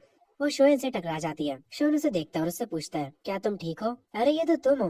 पीछे सीढ़ियों से चिंग चिंग के डैड आ रहे होते हैं। चिंग चिंग उन्हें देखती है और फिर वो शोएन से कहती है, कुछ मत कहना। वो शोएन का हाथ पकड़ लेती है। शोएन को कुछ भी समझ नहीं आता और वो अपने मन में कहता है, आखिर यहाँ पर चल क्या रहा है? चिंग चिंग के डैड उसको शोएन के साथ देखकर कहते हैं, अब ये कौन है? चिंग चिंग तुरंत कहती है, ये मेरा बॉयफ्रेंड है और अब हम लोग यहाँ से जा रहे हैं। शोएन को कुछ समझ नहीं आता, वो काफी कंफ्यूज होता है। चिंग चिंग उसे अपनी कार तक ले जाती है। वो उसे अपनी कार में बैठने के लिए कहती है और फिर वो मिस वांग से कहती है, आंट वांग अब चलिए चलते हैं। शोएन को चिंग चिंग के साथ देखकर मिस वांग अपने मन में कहती है, ये लोग एक साथ क्या कर रहे हैं? और अब तो ये लोग एक दूसरे का हाथ भी पकड़े हुए हैं। शोएन तुरंत चिंग चिंग से पूछता है, हे तुम्हें क्या हुआ है? तुमने मुझे अपना बॉयफ्रेंड कहा? सच में? मैंने कब तुम्हें हाँ कहा? चिंग चिंग कहती है, समझ लो तुमने मुझ पर एक एहसान करा। शोएन हैरान होता और कहता है, मैंने तुम पर एहसान करा? तुम्हारे में सच में कोई भी शर्म नहीं है। चिंग चिंग कहती है, तो फिर तुम्हें और क्या चाहिए? शोएन तुरंत अपना फोन निकालता और कहता है, पहला तो तुम अपने वीचैट पर मुझे ऐड करो और इसके बारे में हम बाद में बात करेंगे। शोएन भाई आईडी लेने का तरीका थोड़ा कैजुअल है, पर कोई ना, मैं समझता हूँ। चिंग चिंग उसे अपनी आईडी दे देती है। शोएन उससे उसका नाम पूछता है और वो उसे अपना नाम बता देती है। तभी सीन शिफ्ट होता है चिंग चिंग के डैड के ऊपर। वो अपने मैनेजर से कहता है, वो जो बंदा अभी यहाँ पर आया था उसके बारे में पता लगा, वो कौन है? चिंग चिंग के डैड उसकी मॉम को कॉल करते हैं और कहते हैं, क्या तुम्हें पता है कि तुम्हारी बेटी किसी को डेट कर रही है? चिंग चिंग की मॉम कहती है, क्या तुम पागल हो गए हो? तुम ये कैसी बातें कर रहे हो? उसके डैड कहते हैं, अभी अभी वो यहाँ पर अपने बॉयफ्रेंड के साथ आई थी और वो उसका हाथ भी पकड़े हुए थी। उस लड़के का नाम शोयान है। चिंग चिंग की मॉम पता नहीं क्यों एक्साइटेड हो जाती है और कहती है, वो लड़का दिखने में कैसा है? चिंग चिंग के डैड गुस्सा होता है और कहता है, वो कैसा दिखता है इससे तुम्हें क्या मतलब है? मुझे परवाह नहीं है, उसकी केयर टेकर को कॉल करो और उससे ही सब पूछो। चिंग चिंग की मॉम कहती है, ठीक है मैं उससे पूछ लूंगी। ये कहकर वो कॉल कट कर देती है और वो तुरंत कॉल लगाती है मिस वोंग को। मिस वोंग जो कि कार ड्राइव कर रही होती है, उनके पास चिंग चिंग की मॉम का कॉल आता है। उस फोन को चिंग चिंग उठा लेती है और तुरंत स्पीकर पर कर देती है। उसकी मॉम कहती है, मिस वोंग मुझे जानना है क्या चिंग चिंग किसी को डेट कर रही है? चिंग चिंग अपनी मॉम से कहती है, हाँ मैं जिसे डेट कर रही हूँ वो मेरे साथ ही बैठा है, क्या आप उससे बात करना चाहेंगी? शोएन भी पता नहीं क्यों कहता है, हाय आंटी आप कैसी हैं? उसके बाद चिंग चिंग कॉल कट कर देती है। शोएन अपने दिल पर हाथ रखे होता और कहता है, तुमने अचानक से मुझे डरा दिया। मुझे ये मत कहना कि तुम्हारे पेरेंट्स एक साथ मिलकर मुझे मारने वाले हैं। चिंग चिंग ये सुनकर हंसती है। फिर इनकी कार एक बहुत बड़े मॉल के सामने रुकती है। चिंग चिंग कार से उतरती है और शोएन से उतरने के लिए कहती है। शोएन कहता है, मैं नहीं उतरूंगा। पर कुछ टाइम बाद वो मॉल में चिंग चिंग के साथ घूम रहा होता है। वो चिंग चिंग से पूछता है, क्या तुम्हारे पेरेंट्स की डिवोर्स हो चुकी है? चिंग चिंग ये सुनकर हैरान हो जाती है कि उसे ये सब कैसे पता चला। शोएन कहता है, मैंने बस अंदाजा लगाया था, तुम्हारे में काफी चिड़चिड़ापन है। ऐसा लगता है जैसे तुम्हें बहुत कम प्यार मिला है और जैसे तुम अपने पेरेंट्स से बात करती हो उसके हिसाब से तो ये बताना इजी है। चिंग चिंग शोएन से कहती है, आज मेरा बर्थडे है। ये सुनने के बाद शोएन कहता है, तो तुम क्या चाहती हो? क्या मैं तुम्हारे साथ मिलकर तुम्हारे पेरेंट्स से रिवेंज लूं? चिंग चिंग कहती है, हाँ मैं यही चाहती हूँ। ये सुनने के बाद पता नहीं क्यों शोएन के चेहरे पर एक मुस्कान आ जाती है। वो चिंग चिंग से कहता है, चलो फिर चलकर मूवी देखते हैं और उसके बाद कुछ खाने चलेंगे और फिर हम बहुत सारी पिक्चर्स क्लिक करेंगे और तुम उन्हें सोशल मीडिया पे पोस्ट कर देना। उसके बाद तुम्हारे पेरेंट्स तुमसे बहुत ज्यादा गुस्सा हो जाएंगे, पर मैं पहले ही तुम्हें बता दूं, आज की हर एक चीज का बिल तुम दोगी। ये सुनने के बाद चिंग चिंग मजाक में कहती है, क्या तुम में बचपन से ही शर्म नाम की चीज नहीं है? वो कहता है, नहीं नहीं बेशर्म तो मैं अभी हुआ हूँ। उसके बाद ये लोग मूवी देखने जाते हैं। चिंग चिंग ड्रिंक्स और पॉपकॉर्न खरीदती है और क्योंकि चिंग चिंग ने एक ही पॉपकॉर्न का बॉक्स खरीदा होता है और एक ही ड्रिंक, इसे देखकर शोएन कहता है, तुमने बस एक के लिए ही क्यों खरीदा? चिंग चिंग कहती है, मैंने ये तुम्हारे लिए खरीदा है। मैं सोडा नहीं पीती और ना ही कोई जंक फूड खाती हूँ। ये कहने के बाद चिंग चिंग सिनेमा हॉल के अंदर जाने लगती है। पीछे से शोएन कहता है, हाँ हाँ आप तो फेरी क्वीन हो ना। उसके बाद वो दोनों थिएटर में बैठकर मूवी देख रहे होते हैं और जब चिंग चिंग स्क्रीन को देखती है तब उसके दिमाग में कुछ पुरानी यादें आ जाती हैं, जब वो छोटी थी और उसके पेरेंट्स उसे पिक्चर दिखाने लाया करते थे।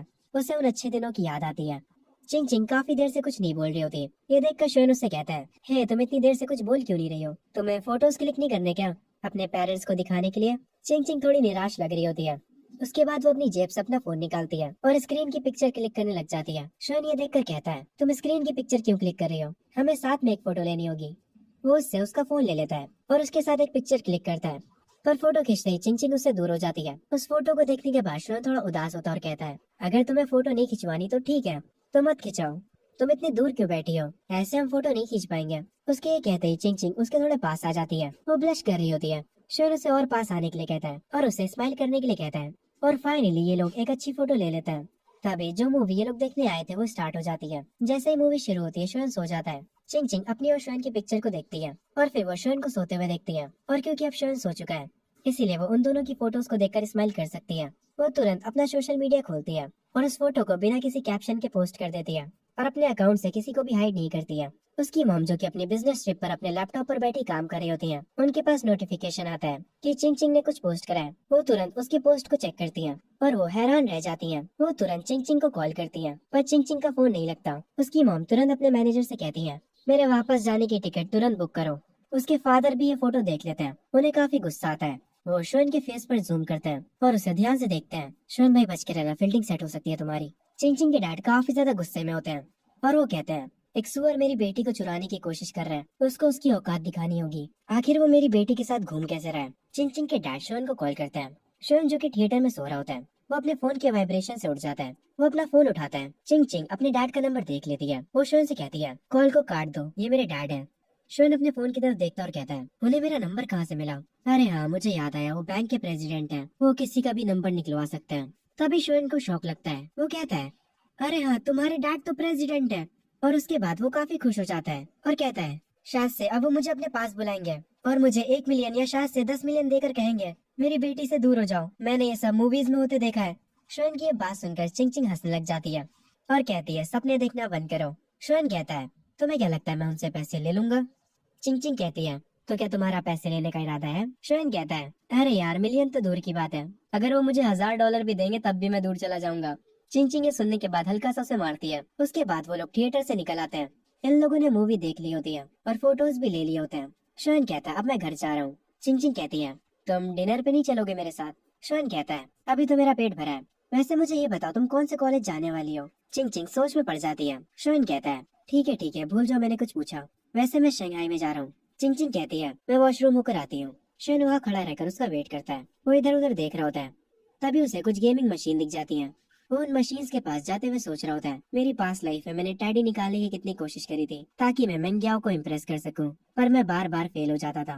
पर जब आखिरकार मैं सक्सेस हो गया तो उसे उस टॉय से कोई फर्क ही नहीं पड़ा। शोन जो था वो यहाँ पर खड़े होकर एक टॉय को बाहर निकाल लेता है। तभी चिंग चिंग आ जाती है।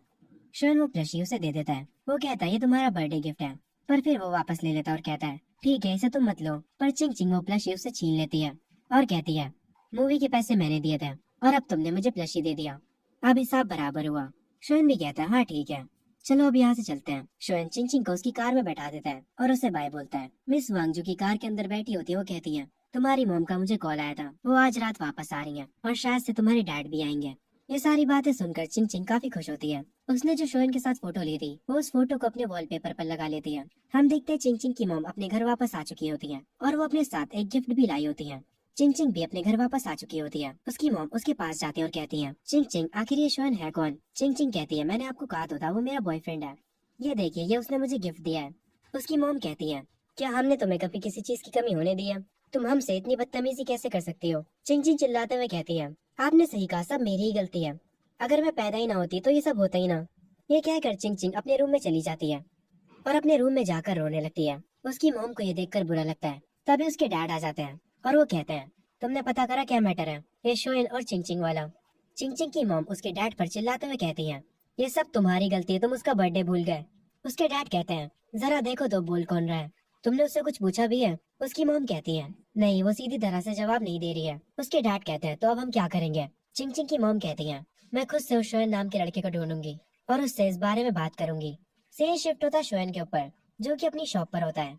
और वो चैट पर चिंग चिंग से ही बात कर रहा होता है। वो उससे कह रहा होता है, मुझे अब रिग्रेट हो रहा है, मुझे तुम्हारे साथ डिनर कर लेना चाहिए था, अब मुझे काफी भूख लग रही है। चिंग चिंग भी अपने घर पर अपने पेरेंट्स के साथ डाइनिंग टेबल पर होती है। चिंग चिंग उसके मैसेज का रिप्लाई करते हुए कहती है, तुम्हारे साथ यही होना चाहिए था, अब तुम भूखे ही रहो। खैर फिर भी वो शोएन से पूछती है, अच्छा बताओ मुझे तुम क्या खाना चाहते हो। तभी शोएन को उसकी बॉस बुलाती है, पर फिर भी शोएन फोन में लगा होता है। उसकी बॉस कहती है, तुम्हारे सामने कस्टमर्स है, बाद में बात कर लेना। शोएन जल्दी से फोन को छोड़कर कस्टमर्स के पास जाता है। सीन शिफ्ट होता है चिंग चिंग के घर पर। उसके बर्थडे का जो केक बचा था। चिंग चिंग मिस वांग से कहती है, आंटी वांग आप इस केक को उस बार में पहुंचा दीजिए जहां हम गए थे। ये सुनने के बाद चिंग चिंग के पेरेंट्स कहते हैं, तुम ये केक किसके पास भेज रही हो। चिंग चिंग कहती है, शोएन के पास। ये सुनकर उसके मॉम डैड हैरान हो जाते हैं। सीन शिफ्ट होता है। आंट वांग उस केक को लेकर शोएन की शॉप पर आ जाती है। शोएन की बॉस कहती है, देखो तो जरा कौन आया है। आंट वांग कहती है, हाँ मैं कुछ डिलीवर करने आई हूँ। शोएन कहता है, आंट वांग आप आ गई। आंट वांग कहती है, चिंग चिंग ने मुझसे कहा था कि मैं इस केक को तुम तक पहुंचा दूं। ये सुनने के बाद शोएन थोड़ा शॉक होता है और वो कहता है, वो सच में शायद से थोड़ी सी पागल है। ये सब देखने के बाद शोएन की बॉस कहती है, मुझे सच सच बताना तुम दोनों डेट कर रहे हो है ना। शोएन कहता है, आप ये किस बारे में बात कर रही हैं? मैंने बस उसकी मदद करी थी। मैंने उससे कहा था कि मुझे भूख लगी है, इसीलिए उसने मुझे ये केक भेज दिया। ये सुनने के बाद बॉस हंसते हुए कहती है, मुझसे मजाक मत करो, मुझे यकीन नहीं होता। तभी सीन शिफ्ट होता है हमारे वे भाई पे। काफी टाइम बाद दिखा ये लड़का। खैर इस टाइम पर वो कॉफी शॉप पर होता है मैन ग्याओ और उसकी दोस्त के साथ।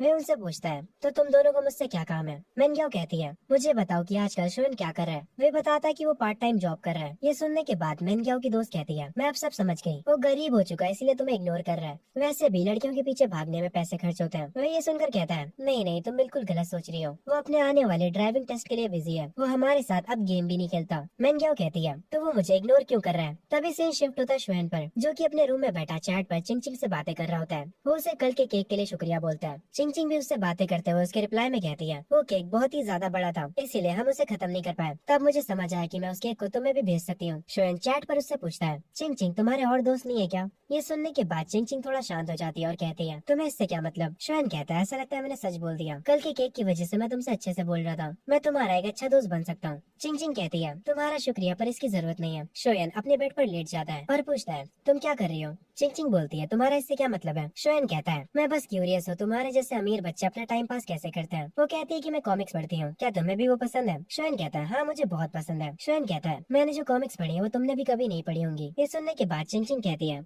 आखिर तुम ऐसा क्या पढ़ रहे हो। शोएन कहता है, मैं तो एच मानवा पढ़ता हूँ। ये सुनने के बाद चिंग चिंग उसे ठरकी बोलती है। तभी सीन वापस से वे पर शिफ्ट होता है। वो गुस्से में मिनग्याओ से कहता है, पहले शोएन हर जगह तुम्हारा पीछा किया करता था, पर क्या तुमने कभी उस पर ध्यान दिया है। ये सुनने के बाद मिनग्याओ की दोस्त कहती है, तुम लड़कों को लगता क्या है, अगर तुम हमें अच्छे से ट्रीट करो तो हम तुम्हें हाँ कर देंगे। ये सुनते ही वे कहता है, अगर वो तुम्हें पसंद नहीं था तो तुम्हें उसे रिजेक्ट कर देना चाहिए था, पर तुम उसका फायदा उठाती रही, तुम उससे भी बातें करती रही और उसी टाइम पर तुम दूसरे लड़कों के साथ भी फ्लर्ट कर रही थी। आखिर इसमें तुम्हें मजा क्या आता है। मिनग्याओ की दोस्त कहती है, तुम ये क्या क्या कह रहे हो। वे अपनी कॉफी को उठाते हुए कहता है, तुम प्ले गर्ल्स ऐसे ही बात करती हो। तभी हम शोएन के डैड को देखते हैं, जो कि अपनी चाय के मजे लेते हुए न्यूज़पेपर को पढ़ रहे होते हैं। तभी यहाँ पर शोएन आ जाता है। वो अपने डैड से कहता है, डैड मुझे आपसे कुछ बात करनी है। उसके डैड कहते हैं, अगर तुम्हें पैसे चाहिए तो अपनी माँ से मांग लो। ये कहकर वो वापस से चाय पीने लगता है। शोएन कहता है, असल में मुझे ड्राइविंग स्कूल के लिए साइन अप करना है। ये सुनने के बाद उसके डैड कहते हैं, मुझसे पैसे मत मांगो, मैं बहुत गरीब हूँ। पर तभी शोएन एक अजीब सी स्माइल के साथ कहता है, अरे डैड वो बाथरूम की सीलिंग वहाँ पर भी तो शायद पैसे थे और टीवी स्टैंड के नीचे भी पैसे थे।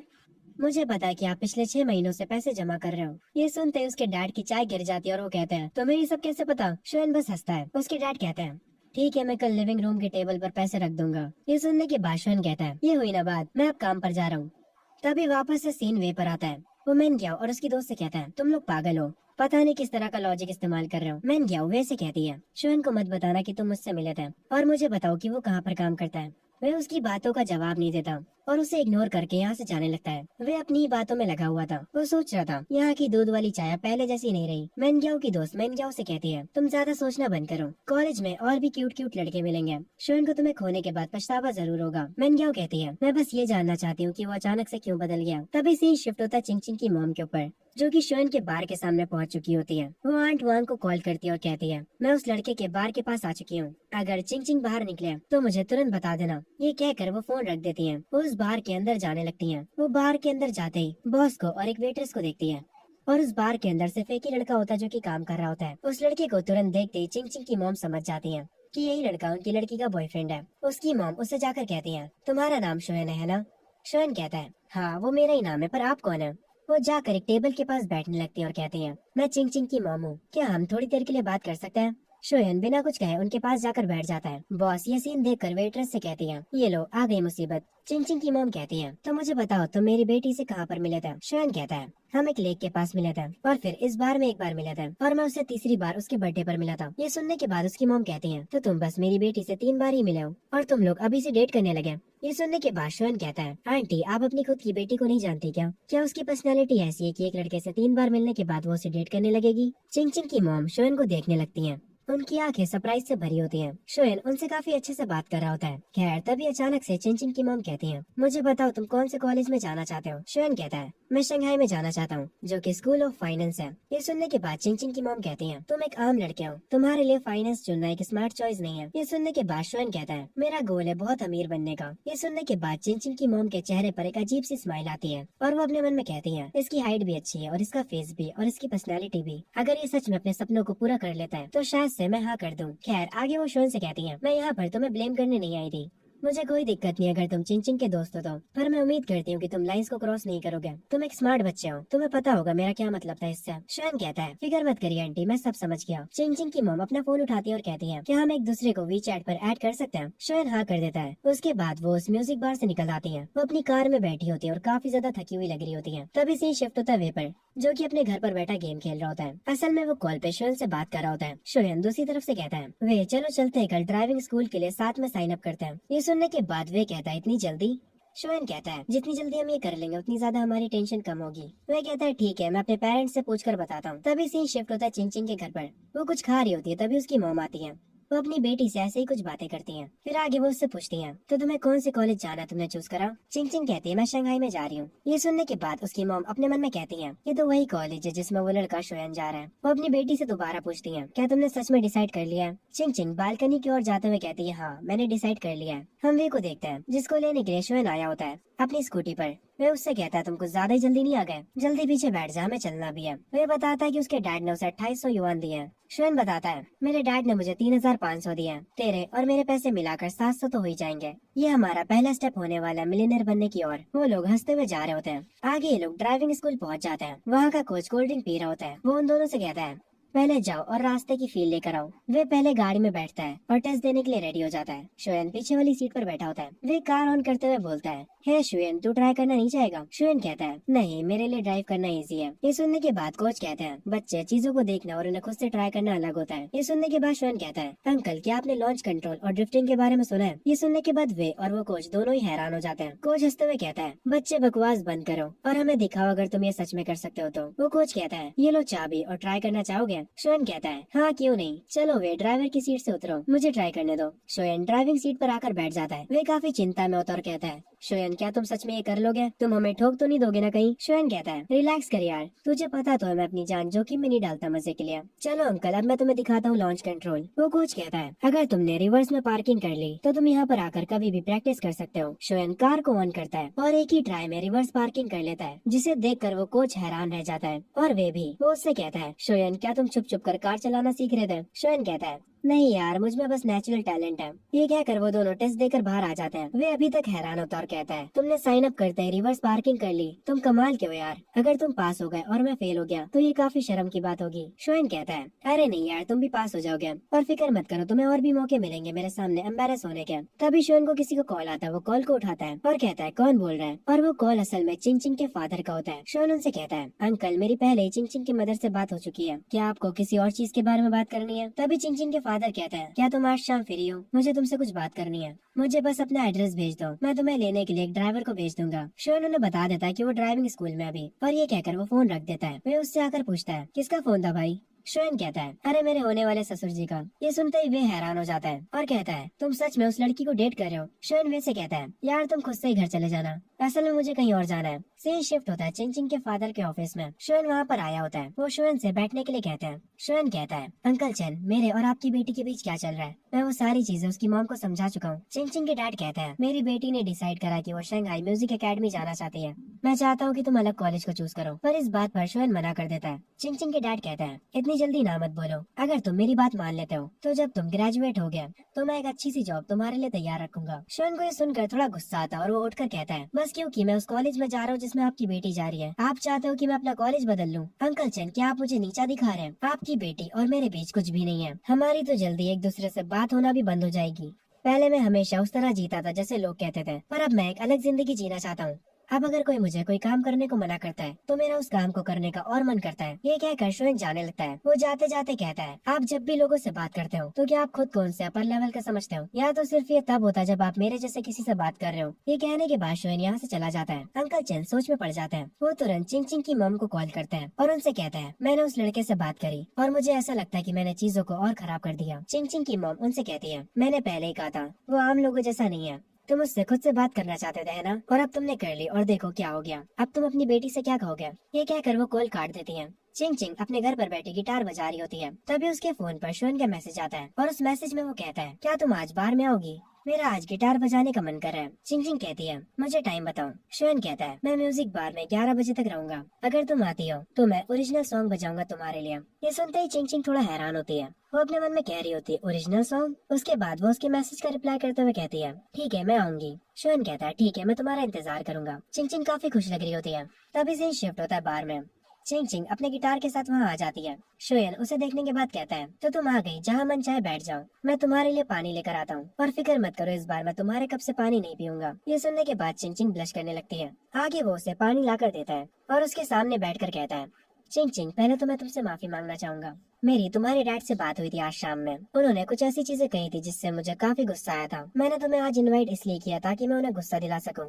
ये सुनने के बाद चिंग चिंग कहती है, कोई ना, मुझे बुरा नहीं लगा।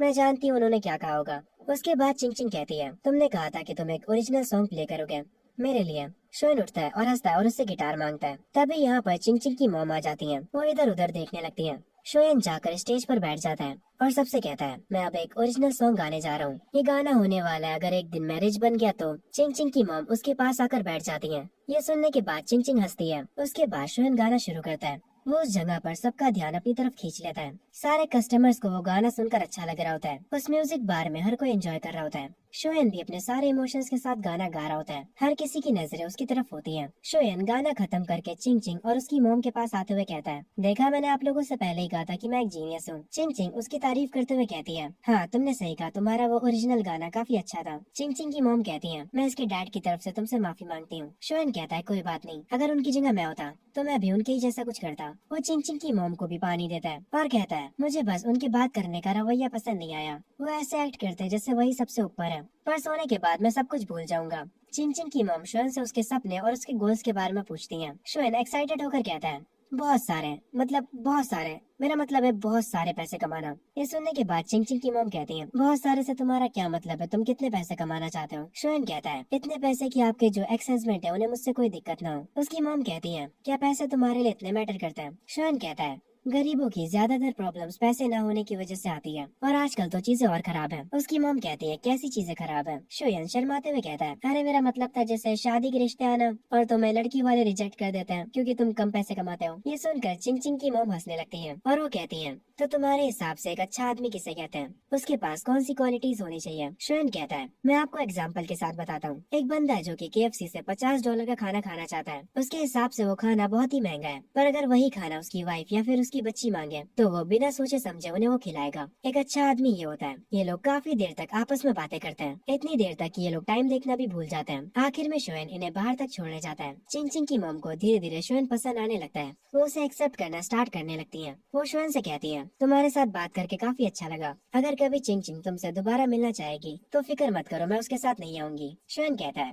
आंटी आप परेशान मत होइए, मैं हमेशा अपने वादे निभाता हूँ। ये सुनने के बाद चिंग चिंग और उसकी मॉम कार में जाकर बैठ जाते हैं। शोएन खिड़की पर कहता है, चिंग चिंग तुम अपना गिटार बार में ही भूल गई। ये सुनने के बाद चिंग चिंग कहती है, तुम उस गिटार को रख सकते हो कुछ दिनों के लिए, पर हाँ मुझे वापस देना मत भूलना। वो उसे बाय बोलती है। शोएन कहता है, ठीक है फिर तुम्हें इंतजार करना पड़ेगा अगली बारी का जब हम मिलेंगे। खैर उसके बाद उनकी कार यहाँ से चली जाती है। तभी यहाँ पर शोएन की बॉस आती है और वो कह रही होती है, लगता है ये एक रोम कॉम की शुरुआत है। शोएन उनकी तरफ देखता है। बॉस हंसते हुए कहती है, तुम अपनी सासू माँ से 2 बार मिल चुके हो और अभी भी नाटक कर रहे हो, आखिर ऐसा कैसे हो सकता लगता है कि तुम्हें इतनी प्यारी चिंग चिंग पसंद नहीं। ये सुनने के बाद शोएन कहता है, अगर आप खूबसूरती को प्रायोरिटी बनाकर ये सब चीजें कह रही हैं, तो ऐसे तो मैं आपको भी पसंद करता हूँ। ये सुनने के बाद बॉस हंसने लगती है और कहती है, जाओ अपना गिटार पकड़ो और अंदर जाकर गाना गाओ। सीन शिफ्ट होता है ड्राइविंग टेस्ट पर। वे गाड़ी चलाना सीख ही नहीं पा रहा होता। वो गाड़ी को इधर उधर घुमा रहा होता है। कोच भी उस पर काफी गुस्सा करता है। आखिर में वो गाड़ी से उतर जाता है और कहता है, मुझे काफी अनोइंग लग रहा है, मैं कभी दोबारा तेरे साथ ड्राइविंग सीखने नहीं आऊंगा। मेरा सारा मोटिवेशन तेल लेने चला गया। शोएन कहता है, अरे यार तुम कितने बेकार हो इस चीज में। तभी वे शोएन से पूछता है, अच्छा मुझे बताओ तुम्हारी गर्लफ्रेंड कैसी दिखती है। शोएन कहता है, वो बहुत ही ज्यादा खूबसूरत है। दोनों ऐसी ही बातें करने लगते हैं। उसके बाद शोएन अपनी जॉब पर आ जाता है। वो वहाँ पर अपना फोन निकालता है। वहाँ पर वो ग्रुप चैट चेक करता है जिसमें स्कूल का एक स्टूडेंट कह रहा होता है, ऐसा लगता है कि शोएन का टेस्ट भी काफी अच्छा गया है, पर क्या वो इंग्लिश में पास हो पाएगा? अगर कोई कॉलेज उसे लेता है तो मैं लाइव स्ट्रीम पर आकर टट्टी खाऊंगा। सब लोग बेसिकली शोएन का मजाक उड़ा रहे होते हैं, पर वे अकेला शोएन की तरफ से बोल रहा होता है और कह रहा होता है, शोएन के अच्छे नंबर्स आएंगे। वे में और बाकी के स्टूडेंट्स में बहस शुरू हो जाती है। वे अकेला शोएन की तरफ से लड़ रहा था। शोएन इन लोगों को बातें करते हुए देखता है और वो अपने मन में कहता है, ये लोग कितने ज्यादा चाइल्डिश हैं। वो ग्रुप चैट को बंद कर देता है और अपने मन में कहता है, कल रिजल्ट आ जाएंगे। वो चिंग चिंग को मैसेज करता है और कहता है, क्या तुमने डिसाइड कर लिया कि तुम कौन से कॉलेज जाने वाली हो? चिंग चिंग बताती है वो शंघाई जाने वाली है। इनकी ऐसे ही थोड़ी बात होती है। चिंग चिंग उससे कहती है, मेरे गिटार के साथ कुछ होना नहीं चाहिए। शोएन कहता है, तुम चिंता मत करो, मैं उसका ट्रेजर जैसे ध्यान रखूंगा। यहाँ तक कि मैं उसे गले लगा लेता हूँ जब भी मैं सोता हूँ। ये सुनने के बाद चिंग चिंग उसे ठरकी बोलती है। शोएन हंसता है और कहता है, मैं तुम्हें थोड़ी ना गले लगा रहा हूँ जो तुम मुझे ठरकी बोल रही हो। चिंग चिंग कहती है, बकवास बंद करो। उसके बाद चिंग चिंग कहती है, तुमने जो सॉन्ग लिखा था क्या तुम मुझे उसके लिरिक्स भेज सकते हो? शोएन कहता है, ठीक है, पर कॉपीराइट ना पाने के लिए आपको 10,000 देने पड़ेंगे। चिंग चिंग कहती है, ठीक है, हमारी डील रही। इनका ऐसे ही थोड़ा हंसी मजाक चलता है, पर जो अपना शोएन होता है वो सच में अपना अकाउंट नंबर भेज देता है, मतलब कॉपीराइट के पैसे लेने के लिए। वो असल में मजाक कर रहा होता है। उसे लगता है कि चिंग चिंग पैसे नहीं भेजेगी, पर वो हैरान हो जाता है क्योंकि उसके अकाउंट पर मैसेज आता है, 10,000 आपके बैंक अकाउंट में क्रेडिट हो चुके हैं। ये देखने के बाद शोएन अपने मन में कहता है, ये लड़की कितनी खूबसूरत है और इसके पास पैसे भी है। चिंग चिंग कॉमिक्स पढ़ने लगती है। शोएन उसे अपने गाने के लिरिक्स भेज देता है। वो कहती है, अच्छा काम करा, अब तुम जा सकते हो। और वो वापस से कॉमिक्स पढ़ने लगती है। उसकी मॉम चिंग चिंग को मुस्कुराते हुए देखती है और अपने मन में सोचती है, क्या ये लड़की सच में सीरियस है? तभी सीन शिफ्ट होता है शोएन के घर पर, जहाँ उसकी मॉम बार बार घड़ी को देखे जा रही होती है और कहती है, टाइम बस होने ही वाला है। आखिर ये शोएन अभी तक उठा क्यों नहीं है? शोएन के डैड कहता है, वो कल रात घर लेट आया था। उसकी मॉम उसके डैड को उसे उठाने के लिए भेजती है और बार बार घड़ी को देखे जा रही होती है, पर अभी तक शोएन उठा नहीं होता है। उसके डैड वापस आ जाते हैं। उसकी मॉम कहती है, आखिर वो कर क्या रहा है? अगर उसके नंबर्स अच्छे नहीं आए होंगे तो हो गया। शोएन के डैड कहते हैं, उसकी एडमिशन टिकट टेबल पर रखी है, हम उन्हें खुद भी तो चेक कर सकते हैं। शोएन की मॉम थोड़ा गुस्सा तो होती है, पर फिर वो खुद से रिजल्ट चेक करने के लिए मान जाती है। शोएन के डैड लैपटॉप पर बैठकर उसका रिजल्ट चेक करने लगते हैं। शोएन की मॉम उसका रोल नंबर बता रही होती है। उसके डैड ऑनलाइन रिजल्ट चेक करते हैं। तभी यहाँ पर उठकर शोएन आ जाता है। वो पीछे से कहता है, तो क्या आप लोगों को मेरा रिजल्ट मिल गया? उसकी मॉम कहती है, वही ढूंढ रहे हैं, क्या ये इंटरनेट सही नहीं चल रहा है? शोएन अपना फोन निकालते हुए कहता है, एक सेकंड रुकिए, मैं अपने फोन पर चेक करता हूँ। और जब वो अपनी इन्फॉर्मेशन डालता है तब उसका रिजल्ट उसके फोन पर आ जाता है और शोएन का स्कोर आया होता है 558, जिसे देखकर उसकी मॉम कुछ ज्यादा ही खुश हो जाती हैं। उसके इंग्लिश के नंबर्स देखकर उसके डैड इतने शॉक हो जाते हैं कि वो कहते हैं, क्या तुमने इंग्लिश में चीटिंग करी थी? शोएन हंसते हुए कहता है, नहीं, मैं बस लकी था, मैंने हर एक चीज सही गेस करी थी। शोएन का जो रिजल्ट होता है वो टॉप टियर होता है, जिसे देखकर उसके पेरेंट्स काफी ज्यादा खुश होते हैं। शोएन की मॉम कहती है, जल्दी से इसके ग्रैंडपा और इसकी ग्रैंडमा को कॉल करिए और उन्हें ये खुशखबरी बताइए और बाकी सारे रिलेटिव्स को भी। शोएन कहता है, मैंने तो पहले ही आपसे कहा था कि मैं टॉप ग्रेड लाने वाला हूँ। शोएन अपना फोन चेक करता है। उससे वे का मैसेज आया होता है जो कि उसे बताता है कि उसे 507 नंबर्स मिले हैं। वो शोएन से उसका रिजल्ट पूछता है और जब वो शोएन का रिजल्ट सुनता है वो हैरान रह जाता है। वो शोएन से कहता है, सच में तुम्हारे इंग्लिश में 125 कैसे है? तुमने पक्की बात है चीटिंग करी होगी। तुम्हारे 558 आए, तुम सच में एक टॉप कॉलेज में जा सकते हो। वे शोएन के लिए खुश होता है। उनकी स्कूल की ग्रुप चैट में काफी शोर मच रहा होता है। वे अपने मन में कहता है, अभी तो मैं तुम लोगों को एक सरप्राइज देने वाला हूँ। तो मैं शोएन का रिजल्ट बताकर वो ग्रुप चैट में शोएन का रिजल्ट सेंड कर देता है और उसका रिजल्ट देखने के बाद पूरी की पूरी चैट क्रेजी हो जाती है। वो चैट फुल ऑफ रिएक्शन से भर जाती है। सब लोग शोएन की तारीफ कर रहे होते हैं। दूसरी तरफ हम मेनग्याओ को देखते हैं जो कि अपने फोन पर उसी ग्रुप चैट को देख रही होती है और अपने मन में कह रही होती है, आखिर ये कैसे पॉसिबल हो सकता है? शोएन ने 558 स्कोर किया है। वो लड़का पहले मेरे पीछे पागल था और मैं उसे अटेंशन भी नहीं देती थी। आखिर ये सब कब चेंज हो गया? आखिर क्यों? वो मुझे छोड़ने के बाद और बेटर कैसे हो गया? ये कहते वक्त मेनग्याओ की आंखों से आंसू बहने लगते हैं और वो अपने फोन को वापस से अपनी पॉकेट में रख लेती है और वो गहरी सोच में डूब जाती है।